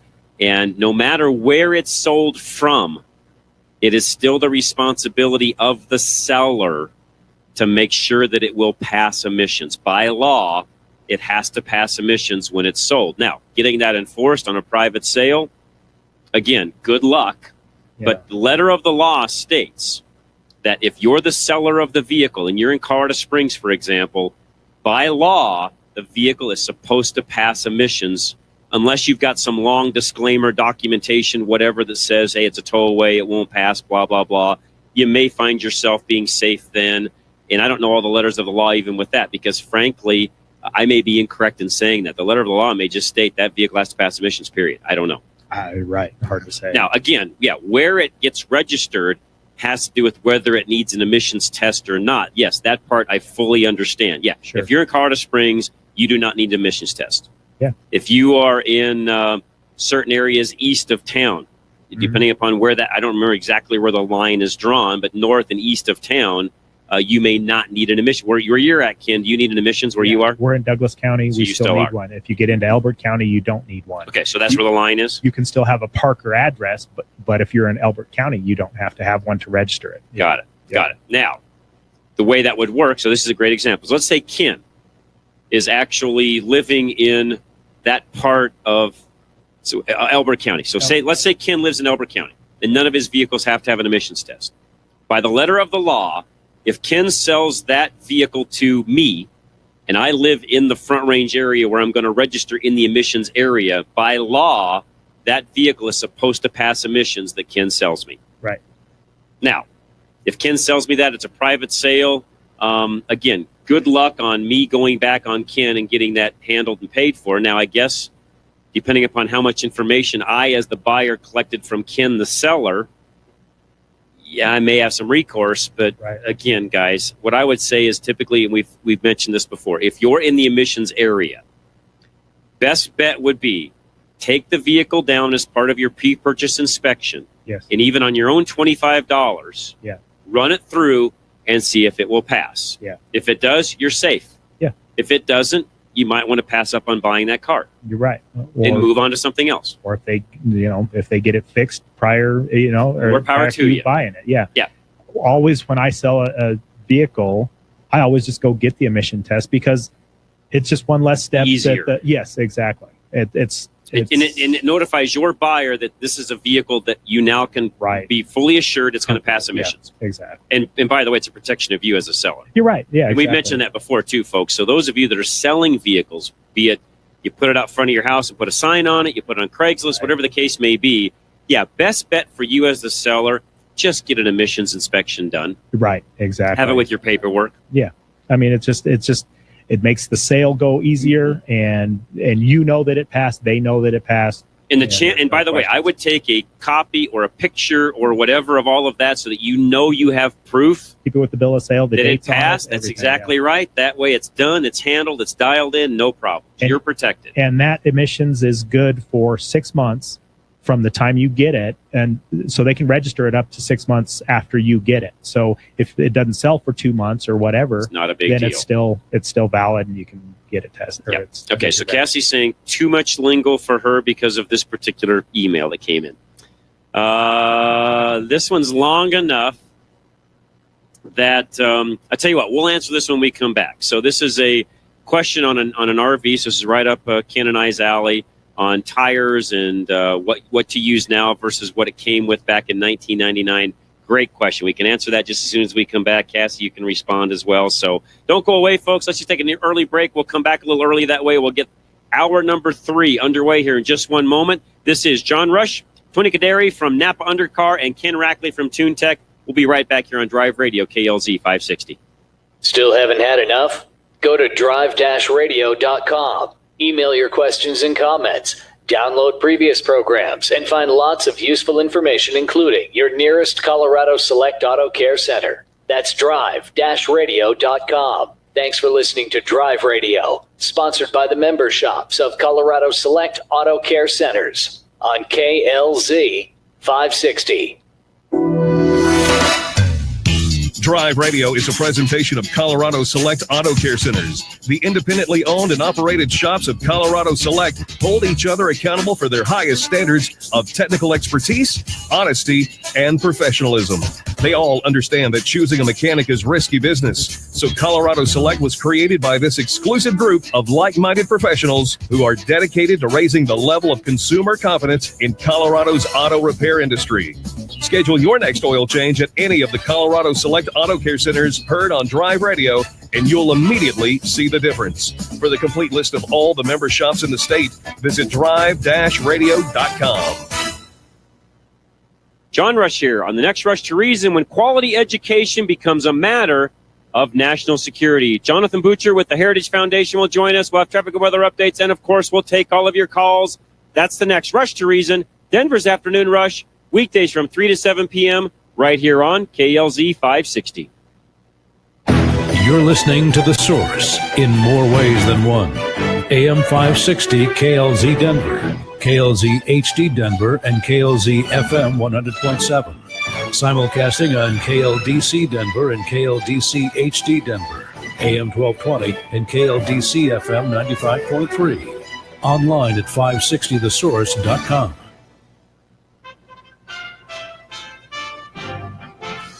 USA Radio News with Ron Taylor.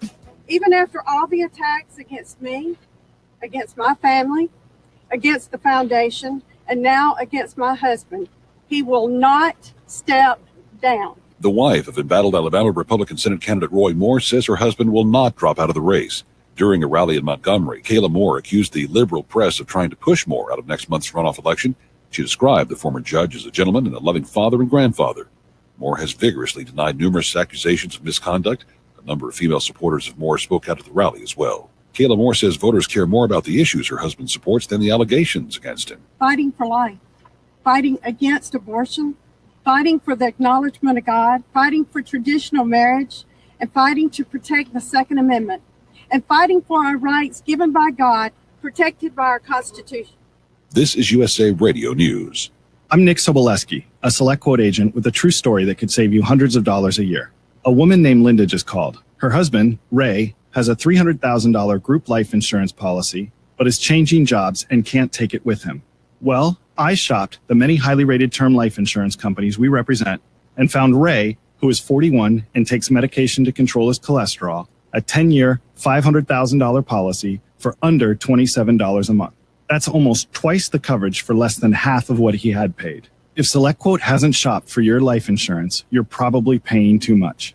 For your free quote, call 800-361-4221. That's 800-361-4221.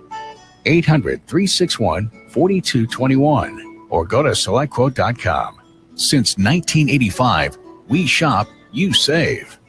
Get full details on the example policy at SelectQuote.com/commercials. Your price could vary depending on your health, issuing company, and other factors. Not available in all states. KLZ Denver.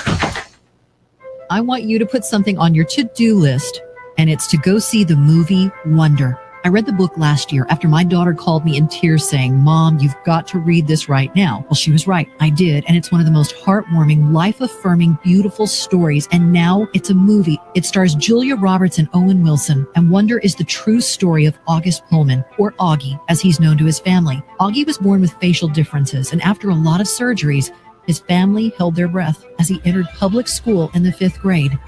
Prepare for blast-off. Have fun. Bye. Wonder will make you laugh. You will cry. You'll give thanks for a film that celebrates life, love, kindness, and grace.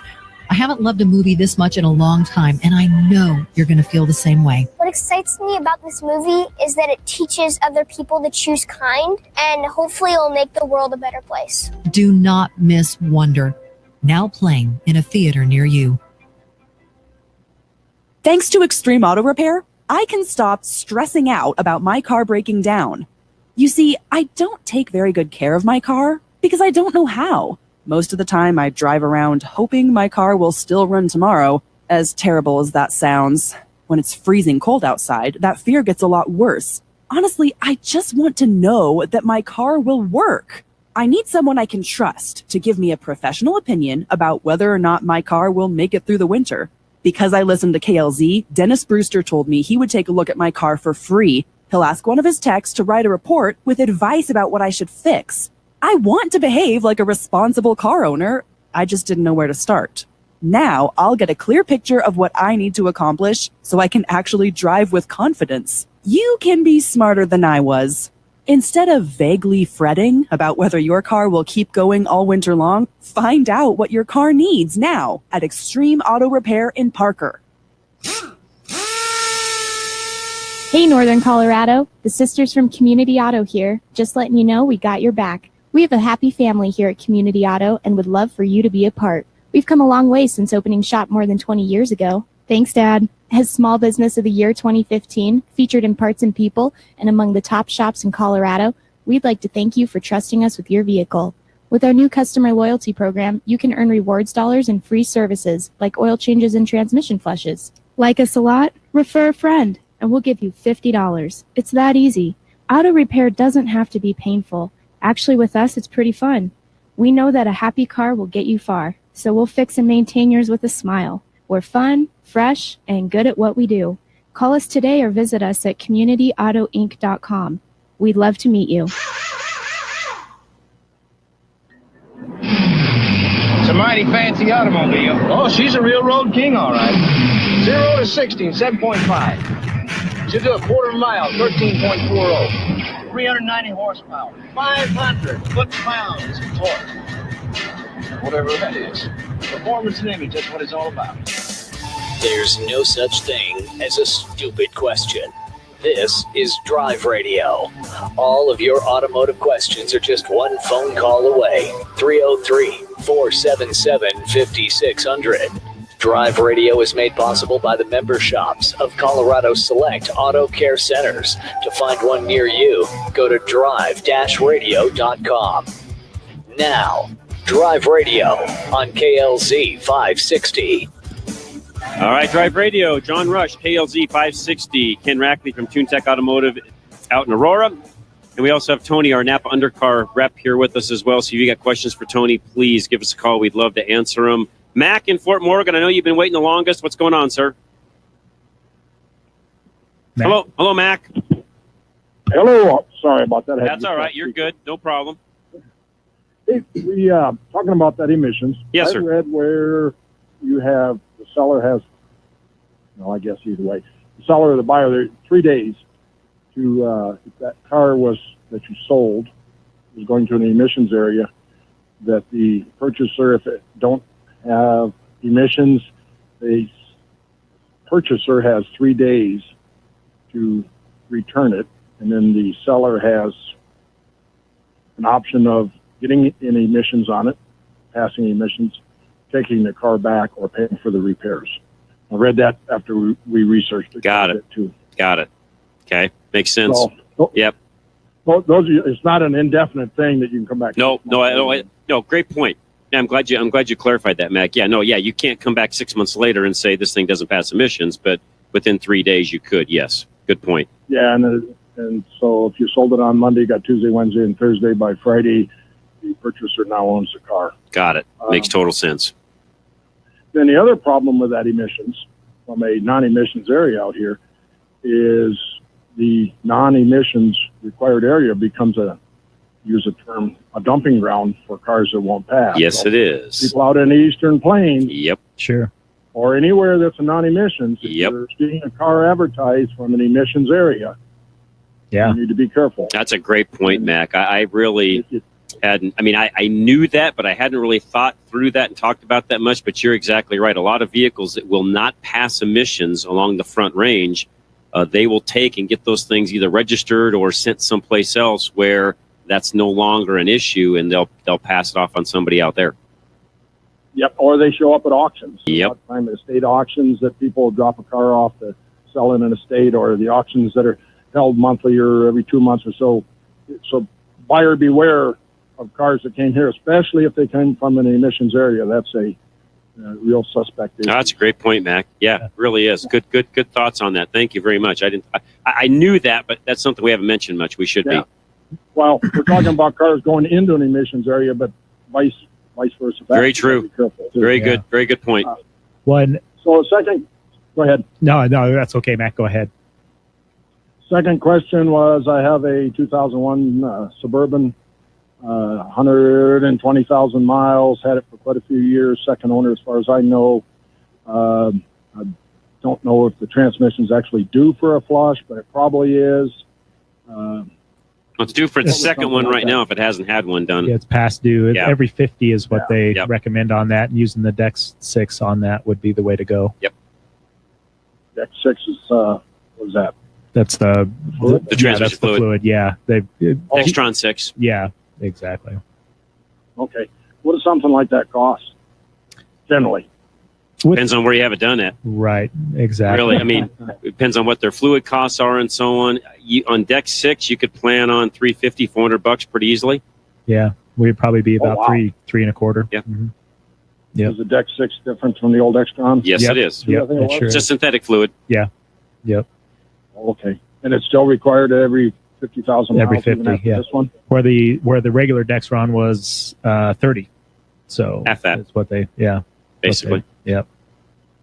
I guess since I've heard you guys talking about that and the prices of transmissions. Oh, I would definitely get it. Yeah, I would definitely get that done. Right. No. Yeah, that transmission in that vehicle's $4,000. Yeah. If it's a nickel. Oh. Yeah. And what about the gearbox, 4-wheel drive? The transfer case isn't as bad, but it should be changed about every 50, 60 as well. Yeah, I would say I would do it at the same time. 50, it uses the Deck 6, or it could use the auto track depending on what transfer case you have in it. Yeah, But- does it have the full-time four-wheel drive capability? No. Okay. No. So it doesn't have the auto. I It don't doesn't have believe the it auto does. I don't function. know. And Yes, yes, it typically, Okay, so then it does have the auto track fluid in it. okay, yeah. So Yeah, that yeah. auto track fluid's going to be a little bit more, but you're under $100. And given the fact that's what's in it, I would definitely do it the same time you do the transmission. Yeah, exactly. Put it on the same regiment. Yep. Yeah, I guess I just forget it keeps running, so I forget about it. Yeah, there you go. You guys talked about it. I thought I better Nope, I would do it. research it a little bit. So we're pushing about $500 for both, Yes. Yeah. Yep. depending on where we get it done. Exactly. It'll probably be between 4 Exactly. and 5. Yep. Between 4 and 5, you're real. Yep. You betcha. Larry's do it. Yes. But yeah, in fact, probably transmission-wise, one of our better guys to do so, because they could actually look at the transmission, make sure everything is functioning like it should be, and given the fact that you don't know if anything was done to it up to that 120, not a bad way to go. You're right. Yeah. Okay. Okay. That's what I was. Thanks, thank you Mac. much. Appreciate it very much. Appreciate the phone call. Let's go to Bob in Thornton. Has 2 questions. Bob, welcome. Hi, John. How we doing, sir? Hey, I'm well. You know, you and I got the same car now. Right. Last week I bought the SS. So I got a couple of questions. Oh, by the way, on that emissions, if the car's 7 years old or newer, you don't have to do it anyway. So on my Chevy SS, you've driven yours a while. Mine sitting in the garage with 62 miles. So it says premium fuel, but then in the owner's manual it says you can run 85 octane. What are you running yours, John? Premium. Yep. Oh, okay. I want Yeah, I'm as not much gonna spark drive. advance as I can get, because I want the power, so I run premium. Yep. Yeah, I'm not going to drive it much. It's a summer car. The other thing is the guy that does all my, I dabble in, resto mods and Right. classics and this and that, buy them and sell them. And I said, what can I do to enhance this thing and maybe get a little bit more power out of it? And he said, and maybe dress it up a little bit. And he told me, and this is a quote, "Don't touch it." So in other words, nothing. I was thinking about just throwing a K&N air filter in it, or what would you suggest? Maybe putting one of those K&N. You could. I mean, what he's probably referring to is keeping the, originality and so on there, which as long as you can put things back to where it was relatively easily, I don't think you're going to hurt the originality of the car at all. Yeah, because it's naturally aspirated, so Right. It's not direct or anything like Yeah, that. and I on mine, eventually I will do something different on the exhaust, because I don't think the exhaust is loud enough, so I'll probably do something different on the exhaust. Yeah. So you can change out the mufflers and still keep Yeah. that. Oh, yeah. They got there's full exhaust kits made for them that you could do. And I'll just save all the old stuff, so if somebody ever wanted to put it back, they could. Yeah. So on the K&N, you can either just replace the element that's in there, or you can put the full kit on there. Well, I would only do the full kit. That'd be the way I'd do it. Yeah. So anyway, when I bought mine 2 weeks ago, well, it was a week ago Monday, almost 2 weeks. Mm-hmm. They had 11 of those things. It's the dealer in Lakewood, you know what it is. And they still have 6 of them left. And they're all at 40,000 and change, right? I paid $37,176. Yeah, that's a really good deal. So they'll probably carve a little bit more off, because GM's throwing 20% on the table. Yeah, that's a good deal. I can't believe these things are still there. Yeah, it's a very unique car that, frankly, Bob, most people don't know about. Right. And it's and in our world, it's a rear-wheel drive sedan, which a lot of folks don't even understand what I just said. Well, Right. Compare them to an M Series BMW, an AMX Mercedes. Sure. Oh, it's a third of the price. Yeah. Oh yeah, and you know why a lot of that is because of the difference in the U.S. dollar and the Aussie dollar when they were made. Right. But if somebody wants to pick one of these up, I'd grab them. Yeah, go call Carl down at Emic, and he'll help you out. Yeah, definitely. All right. Yeah, good stuff. Bob, thanks. Good stuff. Really appreciate it. Yeah, he's talking about my SS that I bought, my Chevy SS a while back. So it sounds like Emic still has a few of those left. So if you're somebody interested in one of those cars at a pretty good deal, give those guys a call and they'll take care of you. Chuck has a few comments. Take a moment, Chuck. We'll be right back. Frank also has an emissions problem. Guys, we'll hang tight. We'll come right back. We have one line open, 303-477-5600. This is Drive Radio, KLZ 560. Hunting down that hard-to-find part for an out-of-the-ordinary car can be quite a time-consuming chore. Unless, of course, you just go around the corner to your local Napa Auto Parts store, where we have over 310,000 parts, all of them made to fit and perform just like the original.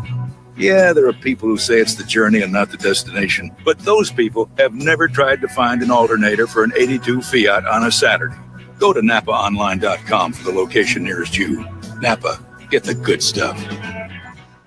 Here are the 3 C's of high performance in less than 60 seconds. Your engine piston rings must have good compression, which makes good combustion, which saves cash at the pump. But you lose compression when piston rings clog with carbon. Today's engines use low tension rings, which clog much easier, which lowers compression, combustion, and the amount of cash in your pocket with higher fuel cost and expensive repairs. This problem can be fixed as fast as your next oil change. The best service shops use a BG product that cleans the engine and accomplishes the 3 C's in just 15 minutes. It has 3 letters, EPR, as in engine performance restoration, that cleans piston rings and restores compression, which increases and saves you. Find a shop with BG products at bgfindashop.com. That's bgfindashop.com. So, at your next oil change, remember the 3 C's. You will find more of this in your engine and this in your pocket when you clean your engine with BG. Denver Collision Experts are Denver's experts in auto body repair. They're family owned and operated, so they offer that personal touch that you don't get at the nationally owned chain shops. Denver Collision offers full conventional auto body repair for your entire car, including paint, frame, suspension, bumpers, dent repair, and hail damage repair. And now, Denver Collision offers custom window tint and clear bras to protect your car inside and out for years to come. Denver Collision is quick, and they know your car because they know every car. The expert technicians at Denver Collision are iCar certified, and they're focused on providing quality paint and auto body repairs for any make and model of foreign, domestic, and classic vehicle restorations. Denver Collision Experts gladly accepts insurance work. They'll even take care of your insurance claim for you, and they always offer free estimates. Call Denver Collision today at 303-761-0955 or find them online at denvercollision.com. You listen to Drive Radio because you have a lot of questions about your car. You have questions about what kind of oil to use, what the best tires are, where to get the best parts. But have you ever asked what will happen to your car after you die? Did you know that if you don't have a will that specifically states what will happen, a probate judge will order your family to split your car evenly? And because you can't cut up a car into pieces, your family will be forced to sell it and just split the money. According to Michael Bailey, the mobile estate planner, it is estimated that 2 out of 3 people don't have a proper will in place. And oftentimes, things like your favorite classic car are accidentally forgotten completely. Michael understands that the only way to be absolutely certain that all of your final wishes will be honored is to take a small amount of time to talk about it. 720-394-6887. 720-394-6887. Call Michael Bailey, the mobile estate planner, right now to set up a free consultation and make absolutely sure that you don't leave anything to chance. All right, Drive Radio, KLZ 560. John Rush, Tony, our Napa undercar specialist from Napa is with us, and Ken Rackley from TuneTech Automotive also here. Chuck's got a few comments to make. Chuck, welcome. How are you, sir? All right. I got a hold of Mike Lather for the broker. Yes. You got him on on your website now? Yes. Well, I don't know if he's back up yet. He's supposed to be 1st of December. Oh, okay. So he will be very shortly, yes. Yeah, well, see, I had a 1980 Ford van that I tried to get emissions out there in McIntyre. You know where that place is? Oh, yes. Yes. They failed it, so I turned around and donated to Step 13. Oh, good for you. Good for man. Boys, get on the shot. Good for you, Chuck. Yeah. So Mike's going to get my Explorer in about 2 months. The one okay. But they got a sway control trailer hitch. Can you explain that? Yeah, so on trailer hitches, bumper pull trailer hitches, there's a couple of different things you can put for the weight distribution hitch, which is the receiver, the 2-inch. Well, in some of the bigger trucks, it's now 3 or even 4-inch. on some trucks, depending on how big you go. But on an Explorer, it would be a 2-inch receiver hitch. And a weight distribution hitch with sway control attached to it is simply a spring device. Torsion. Yeah, torsion device that goes from the ball area of the hitch back to the frame rail of the trailer, which basically sort of makes the frame rail of the vehicle and the trailer all one. It's probably the best way for me to explain that, with some spring action in between. Right. Okay? And then the sway control is typically, it's essentially like a brake device that attaches from the ball, off the side of the ball, back to the frame of the trailer and keeps the trailer from swaying back and forth. Yeah, it's just a friction That's all it is. bar. Yeah. And you can adjust it accordingly. Break it down or, yeah. But it's on a new vehicle. That's what concerns me. Yeah, and I was just going to say, now, one step further on that is some vehicles, not all, but some vehicles have sway control built into the vehicle. And what I mean by that is they use the ABS and some of the automatic braking on the vehicle to help control sway if it does start to happen. That's what it is. Okay. I test drove a Honda Pilot yesterday. My daughter got one. What a piece of junk for $50,000. I could not believe it. Huh. You mean like the ride or what? You got the GPS screen on, okay? You turn your right turn signal on. Yeah, and it comes on to show you where you're turning right. Right. Yeah, the camera comes on. When it flips off, the radio volume goes down. Technologies. Yeah, and I drove one of those just not that long ago, Chuck. I honestly didn't pay enough attention. I didn't notice mine changing the volume. And then the transmission, when you take off from a stop sign or a stoplight, it kind of, then it takes off. Does it have a, and I drive so many new cars, folks, I'm sorry. I apologize for not having this off the top of my head, but does the Pilot have a CVT or a regular transmission in it? Do you know? Well, it's a 9-speed. That's all I know. Okay, so it is the 9-speed. I couldn't remember if it was a CVT or the 9-speed. Okay, yeah. And it's probably got engine shut off when you stop. Yeah, it does. The steering wheel, you just barely touch it to the right or left, and you better be ready for it. It's all electronic. Yep. Oh, my gosh. They're very touchy. So what made you buy the Explorer over some of the other brands out there, Chuck? Your good buddy Dorsey recommended them to me a couple of years ago, and I just never got around to one. No, it's a good truck. I mean, it's a good vehicle. I call it a truck. It's somewhat of a truck. Yeah, it's a good vehicle. You'll like it. Yeah, I will. Yep, be a good vehicle for you. Yep, most definitely. Thank you very much. You're very welcome, Chuck. Thanks so much for the phone call. Let's take Max, who's got a car joke for us. Max, welcome. Good morning, John. Good morning, Max. Just wanted to share my car joke with you. Let's hear it. Old one. It's an old one. You've probably heard it, but maybe some of the other listeners haven't. Let's hear it. There are two places in the Bible where cars are mentioned, and it goes like this. The first one in the book of Matthew says all the disciples were in one accord. Okay. The second place is in the book of Proverbs where it says the man who spares his rod spoils his son. Man who spares his rod spoils his son.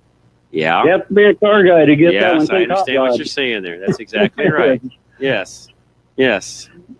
Okay, that's all I had That's for good, you Max. today. No, John. those are both. I had not heard. Honestly, had not heard either one of those. Right. So yeah. Yep. Now I think Cassie's searching for some Fiat jokes for us. We'll get some of those in a moment. Frank, you've got an emissions problem. What's going on? 2007 Chevy Suburban. I took it to a parts store because the check engine light was on. They diagnosed it, and they must have taken the check engine light off and forgot to give me the readings on it. Okay. I took it for in emissions, and it was onboard diagnostic. The OBD cannot be read. It had catalytic converter not ready, evaporative. Right. Yeah, the monitors weren't ready yet. Right. They cleared And it. they said cleared I all had the to drive monitors. they said I had to drive it quite a bit, which I did for 2 days. Took it back, and it still failed. The check engine light came back on. So basically the monitors are coming on. Yeah. There's a problem. It's turning the light on, and they're not going to pass emissions because of that. So you're really going to have to go through and have somebody at a shop, not a parts store, properly diagnose that. The parts store did not diagnose it. They read the codes and then they cleared them. They did nothing other than make you. Did they tell you what the codes were by chance at all, or do you know? No, he wrote it down, and I guess in the hurry, I forgot to get it from him. Yeah, parts stores don't do any diagnosis. They do. No, they do damage. Sorry, I'm just going to say it like it is. They just do damage. They read the codes, and that's all they have is a code reader. So. And no offense, but that guy doesn't know sickum about what that code means. And when they reset that, it just caused all kinds more problems getting that fixed. I wish they wouldn't do that. Yeah, I know. I honestly wish they just stopped doing that because they're not helping the motoring public. That's right. They're selling parts. They're not helping the motoring public. Yeah, and half the time. Sorry, and I know I probably shouldn't say that, but I mean it. It's a touchy subject, because when not for me. Well, not stop doing it. Let the professionals do what they do. They should sell parts and leave it at that. No, I say it's a touchy subject when a customer comes in and has had that particular thing. You're right. It's like, well, now we're starting over. We have nothing to go by. There's no baseline, and so you're starting a new baseline. You need to drive it for the next 2 weeks, and hopefully you have that much time. And then bring it in, and we'll figure out what's going on. As you can tell, sore spot for me. Sore spot. That's what I said. Let the professionals that are supposed to be doing what they do what they do. Parts stores should sell parts. Service centers should service cars. There should not be a combination between those two, any way, shape, or form, other than your provider of the service. Selling you the parts to go along with it, of course. But parts stores should be parts stores, not diagnostic centers. What side? I'm in Wheat Ridge. Where can I go? Wheat Ridge. Go over and see Arvada West. Dorsey over at Arvada West is your closest. Yep. By the way, he can diagnose that for you. Yeah. Arvada West. Arvada West Truck and Auto. They are at basically 64th and Sims, roughly. Anything closer? He's your closest. Arvada West, 64th and Sims. And frankly, in that whole area, you're best. Okay. What do you have a number for him by chance? I can get it real quick. Hang on. Let me just pull up. The website, that's the easiest way for me to do that. drive-radio.com.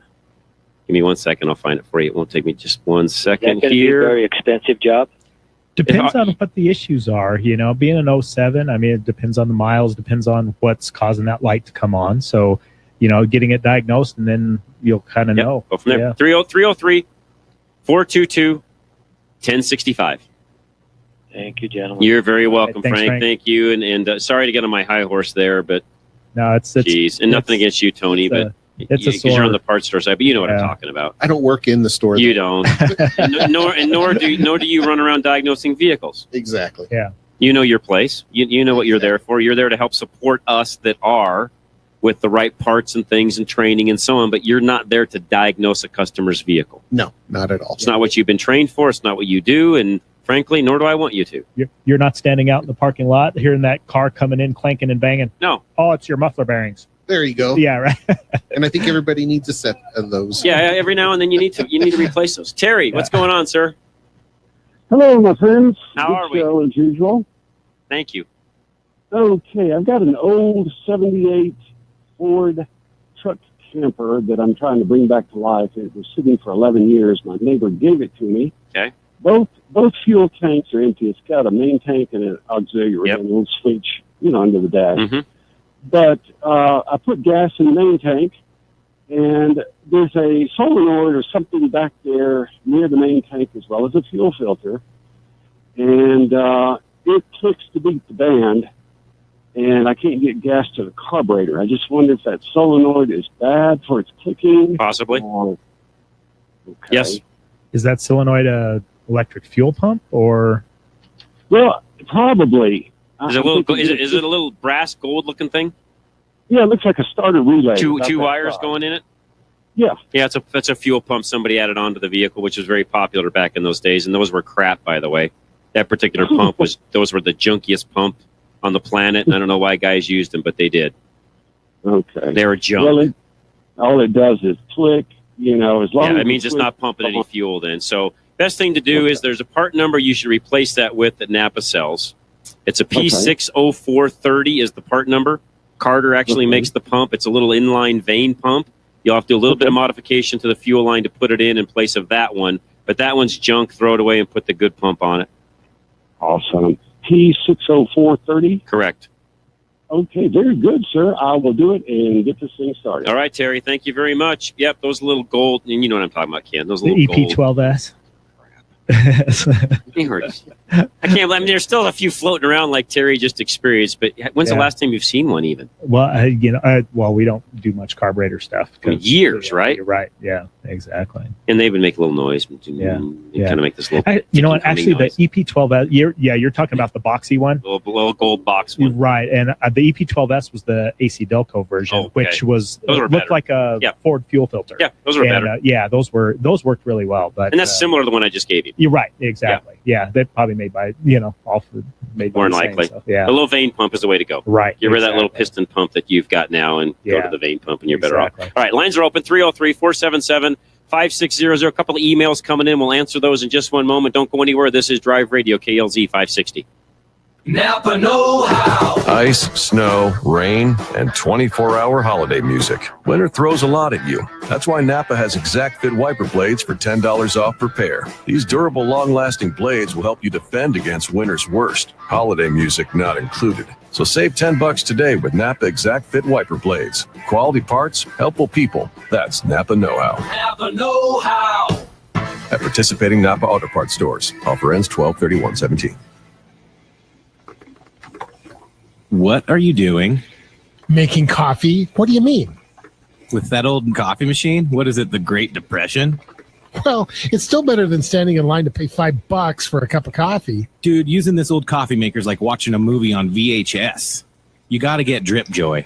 Drip Joy? Yeah, Drip Joy is this amazing Denver-based coffee subscription service that will change how you think about coffee. You can customize your order to fit your coffee needs, so it's totally affordable. It comes with this awesome brewer that's compatible with K-Cups, so you don't have to wait for your old machine to percolate or whatever you're doing over there. And there are 7 different specialty source roasts to choose from that fit whatever kind of coffee you like. Honestly, it's the best single-serve coffee I have ever tasted. Man, that sounds pretty great. Yeah, just go to dripjoy.com and click the Get Started button and join this century. That's dripjoy.com. This is Red Merrill for Phoenix Weaponry. Phoenix Weaponry is a weapon manufacturer that services the firearm enthusiast. From precision ARs to suppressors, Phoenix Weaponry can make your dreams come true. Phoenix Weaponry is a full-service gun shop that offers gunsmithing, coating, and modifications to your own weapon. Phoenix Weaponry, family-owned and operated right here in Colorado. If you can dream it, Phoenix Weaponry can build it. Call today, 720-340-2496. Again, that's 720-340-2496. Or visit their website, phoenixweaponry.com. Mention Sportsman of Colorado and receive 10% off your custom-built weapon.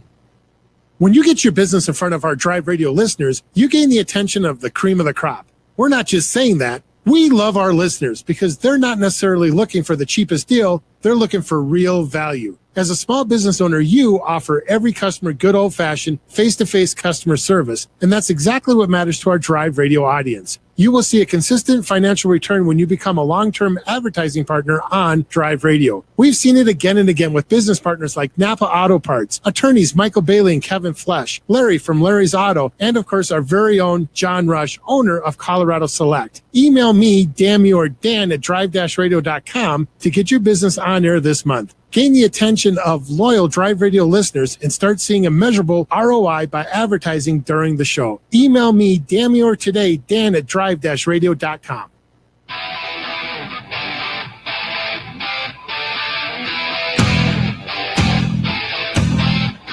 All right, Drive Radio, KLZ 560. We're looking at some wiper blades here for Cassie's Escape. So, all right, this is a question for both you guys since we have Napa sitting here and then Ken who sells these on a regular basis. You want to use exact fits, Ken? Is that what you want to do? You know, I would kind of look and see what she's got on there now. And the only reason is sometimes they'll work better. You know, the exact fits seem to work pretty much good for everything. Because we have a lot of choices on wiper blades. There's like a gazillion. There's a beam style. Jeez, there's a gazillion of them. And they're about triple the price, but they work good in some applications. Some of them don't work as good if you're driving mainly higher speeds. It's We're just talking wiper blades. This is a wiper blade, right? And I just speak from experience. You know, You're right. They lift off. The And by glass the way, at higher I am speeds. That's, anal on wiper oh, me blades. too. They And I like bug winter me. blades if I can buy them. Yeah, and see, winter blades for me, they lift off the glass at anything over 50 miles They an do. hour. So, you Yep. know, No, you're right. They do. And- But when you're plowing snow and yeah.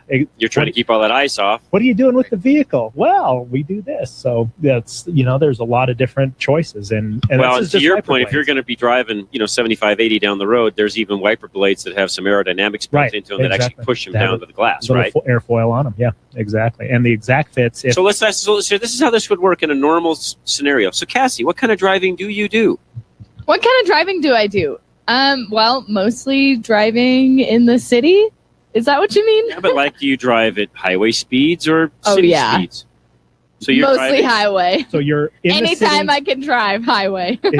anytime you're in the city, you're 60 miles an hour plus. you get on, No, yeah, you you're get right. on I-70 or even Yeah. 25, 225, you're driving 60. Yeah, for the 65 most easy. part, yeah, 25. You probably want to Driving the mountains. So we want to get you more of a foil Yeah. type blade then. Yeah. I would That's why you blade. guys are the We experts. want to get her a Vista blade. The Vistas are good too. Yep. They're all real good blades. It That's just a premium depends on- upgrade, by the way. Yeah. Oh, it is. Oh, Premium wow. upgrade. Yeah. So I'm going to put those in my cart and get those coming. Yeah. There you go. It's that simple. There you go. Now, all of you out there can't do that because you don't have the ability to order directly from the parts store like some of us here can. But Right. in the parts store world or in the shop world from the parts store, what I just did is how that works, right, Ken? Yes, exactly. You sit there, you have a conversation with the customer, you decide what you're going to sell them, and then you guys order it up, and Napa delivers them, and And half we an hour put 'em later. on and you're down and the away road. we go. Yep, Most of the time, exactly. unless you have to order the part. Most of the time, people call me up and say, "Hey, I'm going to swing in, and do you have these?" I'm like, "Well, there's 17,000 different wiper blade applications anymore, so we don't have those, but I can have them here in 10 minutes." And we go that route, and I have them there, and they show up, and we put them on. Yep. But yeah, there's a lot of different things or different variety that fit certain applications, and yeah, you go with what's best for you. I would have thought wiper blades would be much easier, but I know from experience they're not. Because You're right. And by the way, wiper blades have been this way now. Gosh, I mean, it used to be you could stock in the service center. Yeah. You could stock a 14, 16, and 18-inch blade and pretty much fit every vehicle on the road. Right. Exactly. Literally. Yes. Exactly. And they would have Yeah. different adapters in each to fit most everything on the road. Today, good luck. Today, there's 28-inch wiper blades. There's 12. My SS, for example, has one probably 30-inch blade on one side and about a 12-inch on right, the other. Right. Exactly. Yeah. It's just weird. It's all funky how they do some of that. Right. Yeah. So, yeah, the ability to stock wiper blades and even have, I don't know how a parts store has to have like an entire shelf of just wiper blades. Well, I know in the stores they have either like an 8 to 12 foot section of blades. Just blades. They're huge because there's so many different Yeah, kinds. everything I so just many said. Different sizes. Yeah. Adapters, fit, all that. Yeah. Okay. Which All right. flavor would you like? Okay, so let's get back to Cassie's question earlier about tires. So here we go. Door sticker, 1999 Ford RV conversion van E450 with a V10 shows 225 75 16s, of course, an E-rated tire. All online tools I found and used searching for a 99 Ford only list a 350, not a 450, and they tell me that I should be using a 245 75 16E. What's the difference, better or worse, between what I run and what's online? Which should I run? I would run the 225 75 16s if that's what it came with. Yeah. Personally. And you can buy that tire. So I don't know what's online and what they're showing you and so on, nor do I care. You can look tires up by size only Right. if you want to. Yeah. Yeah. Exactly. So, and just so, this is hard to explain, but that 225 75 is actually a taller tire than the 245 Because the set. because the aspect ratio. Right. Right. Okay. So you would think it's smaller, but it's not. Right. Okay. Because the number is smaller, you think it's small. It's not. Yeah. So buy the 225 75 16. For example, some of those came with 215 75. Okay. Yeah. And which are even a little bit taller than that. So yeah, I would run the 225 75 16s if it were me. And that'll keep your speedometer right and all that stuff. That's what the vehicle requires. And you can still buy that size of a tire. Trust me, they're still out there and available. I mean, I have enough of those vehicles still floating around my fleet that you can buy that tire if need be.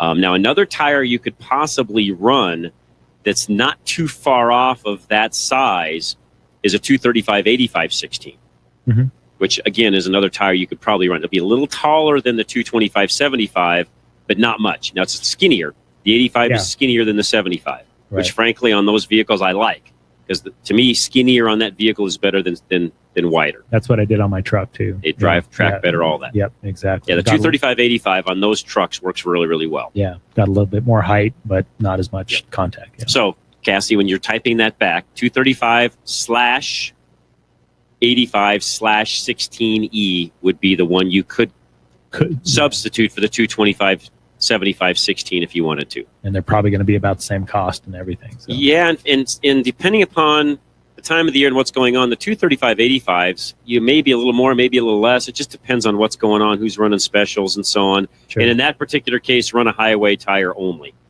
Do not try to do it in mud and snow or anything along those lines. Just use a straight highway tire. As highway as you can get. Yep. I'm assuming on yours that's similar to what you do. Yeah, I run MS. Yeah, the LTX MS2s. Got it. Which have a little bit of a different type of a tread to it, but you're also using that outside of the. There is dirt roads, mud, stuff like that. And what I'm getting at too with yours, you're running yours at times with no camp or anything on it, where you're doing other things with the truck. Very, very rarely that truck has usually got something on it, when we're using it, because we've got so many other vehicles. Right. Yeah. But you don't always have the camper on it. No, right. Yeah, we keep the camper off of it. All winter long, right? Right, Probably. exactly. So we just or even summertime, probably when you're not using it. Does it come off then? Yeah, it does. Yeah, I don't want to put flat spots in the tires or load the suspension if we don't have to. And the way these are made now, you probably have some sort of an automatic switch where you can just lower the jacks and it raises it up and you drive in and out. Yeah, right. Exactly. I mean, it's usually about a 15-minute load. Okay, so just real quick side note before our next call comes in. On those newer campers like yours, when it actually attaches down to the box and all that, how do the tie downs and everything work to make that simple and quick? So the tie downs, they attach, there's a couple different ways. Mine are all frame tie downs. Okay. There are some that attach to the bed, which I don't like, by the way. I don't like those either. I've seen them tear the beds out. You're right, exactly. So mine are all frame mounts. One of the two rear ones attached to the actual hitch. They actually bolt on to the hitch. Nice. And then they have bars and chains that come up and attach in the rear. And I like that. And then the front, and they're a receiver. So it's not like these. You can take them all off. Right, exactly. Right so, on. yeah. Okay. So, and then the fronts are similar. They bolt to the frame and. A hook or something on the sides. Exactly. And they just have a little receiver part that you put in with chains are on it. Run the chains up, wrench them down, and plug it in the bed, and there you go. Works Okay, well. good sense. Makes sense. Of course, have to pull the tailgate off, and then pump up the airbags. So Okay, Don and Bennett, you're next. Hey, good afternoon. I was just kind of thinking about buying a Ford F-150, the 2013 to 15 vintage. Okay, and just kind of curious about the longevity of those EcoBoost engines and the drivetrain and everything, and your general opinion. They've been good. I mean, I've not heard any. Ken's in that, and probably sees as many of them as anybody does. I can't say anything good, bad, or otherwise. I think it's like anything else. Depends on how well they've been cared for. Yeah. Mm-hmm. Yeah. Literally, it comes down to are they doing oil changes like they should be? Have they done the other maintenance they need to be? How many miles are on it? What's it been used for? All of that would be a bigger factor to me on it as opposed to the EcoBoost truck itself. Right. Yeah. Exactly. Cooling system. I mean, they're. Any reason you're interested in the EcoBoost Ford more so than say a Ram or a Chevy? What's your thought process there? Well, I don't know. I've just always driven Fords. Oh, okay. Yep. Yeah. So. And by the way, nothing wrong with in fact, in the 15 model year especially, believe it or not, the 5.4 Triton engine will do almost as well fuel economy-wise as the EcoBoost does. I see. When did they discontinue the Triton? You can still get engine? It. It's not. It's still there. Now I know the earlier ones, they were blowing some spark plugs out of the heads and so on. Not by 13 to 15 they were good. There was no problems there. They got that figured out, huh? Yeah. Now, and I say it may be that in 2016 or 17 they dropped the 5.4 option, but I think you can still get a 5-liter V8. So I don't think you can get the 5.4 anymore. You can still get a 5-liter. Same engine, just downsize a little bit. Yeah. But yeah, but you can still get a V8 is my point. Uh-huh. I'm looking at one right now, 2017 V8, 385 horsepower. So you can still buy a non-EcoBoost V8 engine, a non-V6 EcoBoost, a V8 engine in an F-150 now if you want to. And, okay. Anyway, which, by the way, if you drive both those vehicles, you'll be surprised the EcoBoost works really well at our altitude because it's pumping extra air in with the turbo that we don't normally have. But on the same token, the V8 engines at our altitude work extremely well as well. In fact, other than the sound coming out the tailpipe, if they blindfolded you and put you in the truck, I'm not sure you'd know the difference from one to the other. Yeah. Really? Uh-huh. Yeah. Literally. Yeah. I mean, we rented a expedition. Yep. Extended expedition up in Montana last year. And we had 6 people loaded in it with luggage and everything like that. I could have sworn it was a V8 and it said EcoBoost on it. I'm like, oh, it's a V6. Exactly. And everybody in it was like, wow. It was just. No joke. Yeah. If you were, even for car guys like us, you blindfold us and put us in it and don't let us listen to the exhaust. Yeah. You wouldn't know one from the other. Right. I'm not exaggerating, Don. Performance was great. I mean, yeah. And the reason I say that is I'd be more looking at what is the truck, who's owned it, what's the price point, how well has it been maintained, regardless of whether it has an EcoBoost or a 5.4. Sure. Yeah. I'd be looking more at those factors as opposed to what engine's in it. Because either's going to do what you need to do. Yeah. Fuel economy, roughly, that's, the sad part in the 2013 to 15s is the EcoBoost didn't do any better mileage-wise than the V8s did. Now, those guys won't tell you that. I'm sorry, but a lot of these guys on these EcoBoosts will I'll just say it straight up. They'll lie to you and say they're getting a lot better mileage than they are. I've driven them. I know the mileage they get. They're not any different than a V8. And what can you expect? 18 tops, all 15, 16 around town. Mm-hmm. Yeah, no, that's not horrible. Average for a the best fuel economy performers in those years was when the 2014 Chevrolets came out with the 5.3 with the cylinder deactivation on the engines. They would get upwards of 20. They were the best of the bunch in that era. And frankly, today is still probably one of the leaders. They'll still do as well fuel economy wise as probably anybody else. Ford and GM are at the top. Everybody else kind of falls in underneath them. We're getting about 18. We've got an 11 Suburban, and we're getting about 18 with that compared to our 04 that got 15. Yeah, and Steve Horvath from Geno's has a brand new 2017 5.3, and he's getting over 20 in his. Wow. Okay. So. Wow. Yeah. And I drove a new Suburban XL not that long ago with the 5.3 and got over 20 driving around town. Yeah. Really? Yeah. Huh. That's quite a deal. So just a side note. Yeah. Well, I don't know. I'll keep looking around. Yep. Yeah. I was going to say, in your world, look more for the truck and how it's been cared for and the right options and equipment and color and what engine it has. Honestly, Don, would be my last worry. Yeah. Mm-hmm. Okay.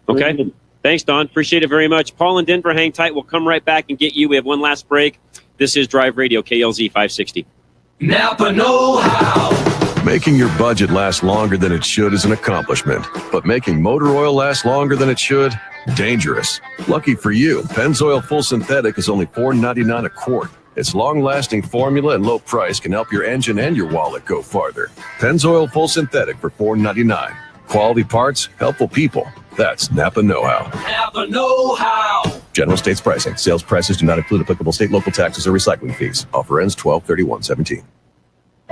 In a flash, from out of nowhere, your whole life can change forever. It happened so quickly, nobody saw it coming. Soon the medical bills will be arriving. Will insurance cover your injuries? Does the other driver have assets? Should I sue? It was his fault after all. After an accident, you need to call the law offices of Flesh Law. Flesh Law will never settle until you are fully compensated for your injuries. Call 303-806-8886 for the Flesh Law Firm. 303-806-8886. Online, go to fleshlawfirm.com. Flesh Law, the trial-tested, trial-ready attorneys. November is Senior Pets Month at Lone Tree Veterinary Medical Center. Hi, this is Scott Watley, your host of Haystack Help Radio. Did you know that if your dog or cat is 7 years old, your pet is a senior citizen? All through November, bring your senior pet in for their annual or semi-annual exam and receive $25 off of a senior pet blood panel, and you'll receive an entry for your chance to win a fabulous senior pet gift basket. Senior dogs and cats are at risk for many of the same illnesses and conditions that affect older humans, such as diabetes, heart disease, cancer, arthritis, dental disease, vision, and hearing loss. Call 303-708-8050 and schedule your senior pet for their exam now. That's 303-708-8050. Help your pet live a long and happy life. Lone Tree Veterinary Medical Center is located at 8681 East Lincoln Avenue. Open 7 days a week for your convenience. At Lone Tree Veterinary Medical Center, they believe that all pets deserve a good life. 303-708-8050 or visit them at LoneTreeVet.com. When we change oil, it's pretty common to find newer cars running very low on oil. It's due to the new low-tension rings and oil vapors that slowly burn, leaving carbon deposits, which lowers their mileage and, even worse, leaves their engine dangerously low on oil. My customers tell me they want their mileage and their oil back. Shops use BG products to clean clogged rings in just 15 minutes as part of the BG Performance Oil Service. Go to bgfindashop.com. That's bgfindashop.com. I got my mileage back. BG. Belt replacement. What's up with Gary over there? He just had his car serviced at Larry's Auto. So? Gary gets excited about regularly maintaining his car. That's weird. Yeah, maybe, but he said that he actually enjoys going to get his car worked on at Larry's because the guys there treat him so well. I wish I could get that excited about maintaining my car. I have a hard enough time even washing it. Yeah, me too. At Larry's Auto, our ASE certified techs are happy to help you however they can so you can keep your car on the road for as long as possible. We are genuinely excited to help you do all the things necessary to maintain and repair your car, although we may not be as excited as Gary here. Transmission flush. Give Larry's a call today at 303-427-2108 to schedule your regular maintenance appointment. That's 303-427-2108. Oil change.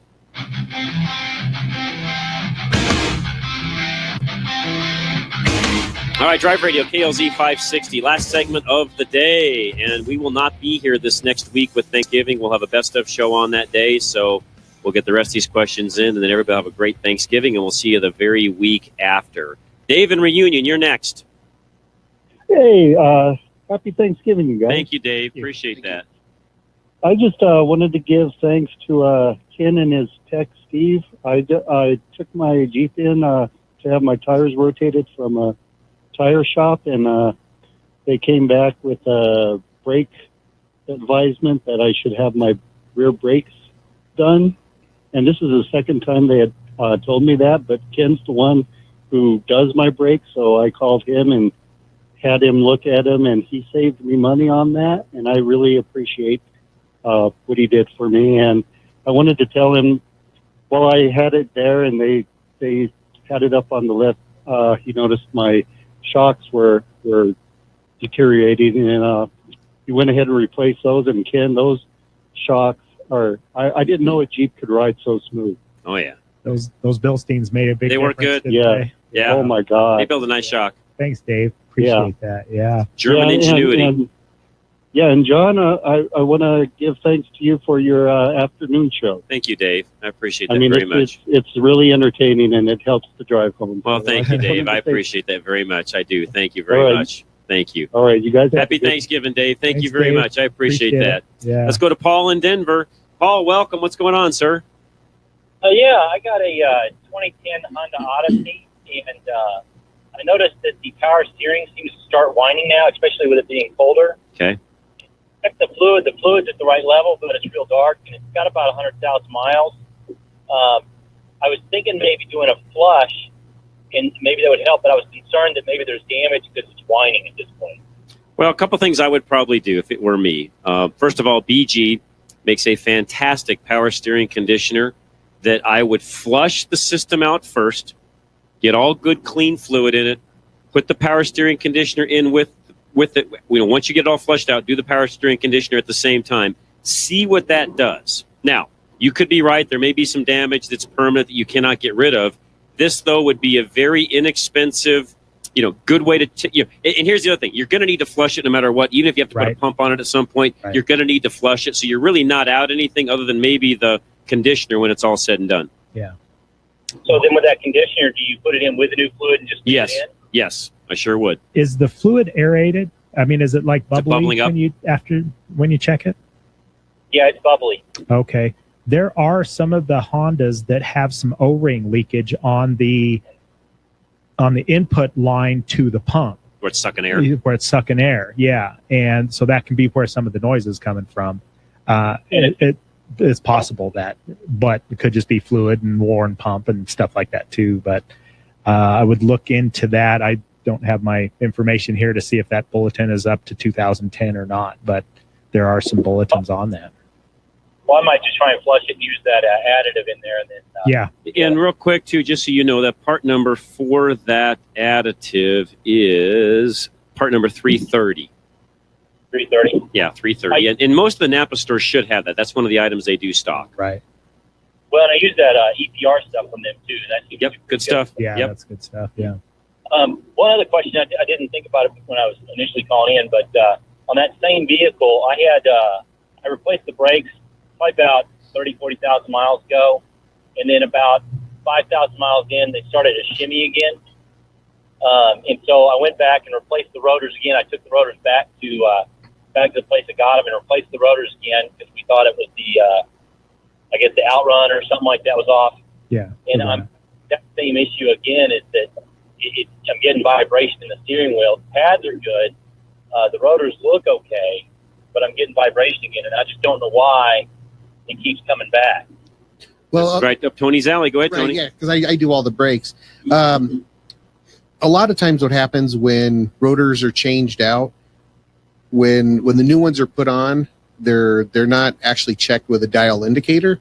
So you will get lateral run out at times, and it just depends where you may have 4 or 5, 6 thousandths inch of a run out, and what happens is every time that rotors and the pad are touching, the pads are actually hitting the rotor in specific spots. And so just over time, what'll happen is that material, the friction material, will stick to the rotor. So when you hit your pedal after, say, 5, 6, 8,000 miles, you will get that vibration. And it's not necessarily that the rotors are bad or the pads are bad, but you have to make sure that the lateral run out is as close to zero as possible. So then it's just replacing the rotors again. Yes, but at the same time, one quick easy fix. Do you do all the work yourself? Yeah, typically I do it all myself. Okay. Well, if you could get a dial indicator, check the lateral run out on those rotors. And sometimes an easy fix is just to take that rotor off and flip it 180 degrees, put it back on. Try that. But you definitely need a dial indicator to check it. One other thing, too, if you're having some issues with that, make sure you're using a torque wrench to torque those wheels back down as well, so you're not over-torquing them and getting them warped a little bit that way as well. And make sure that mounting hub surface is real clean. That's right. You got to make sure all the rust and buildup and stuff is off that, too. That can make a difference. All right, Paul? Okay, sounds good. Thanks, you bet, guys. Appreciate it very much. With that, guys, we got to get out of here. Tony from Napa Brakes and Undercar and all the other things that make us go down the road. Thanks. I appreciate it. Thank you for having me. Appreciate you for joining us very much, taking up time on your Saturday to come down and be with us. Thank you. Oh, my pleasure. Appreciate it very much. Ken Rackley, same thing. Thank you. It's great being What's here. your phone number, Ken? Phone number is 303-364-3391. And Larry's Automotive and Transmission. Larry Unger down here helping us answer phones, 303-427-2108. Minnie McNeil, our engineer, and Cassie George handling everything on Facebook Live and helping us with some of the production side of the fence as well. I've been your host, John Rush. I'll be back Monday. Rush to Reason, Denver's Afternoon Rush, KLZ 560, 3 to 7 every day. We'll see you then. Have a fantastic weekend and have a happy Thanksgiving. Still haven't had enough? Go to drive-radio.com. Email your questions and comments. Download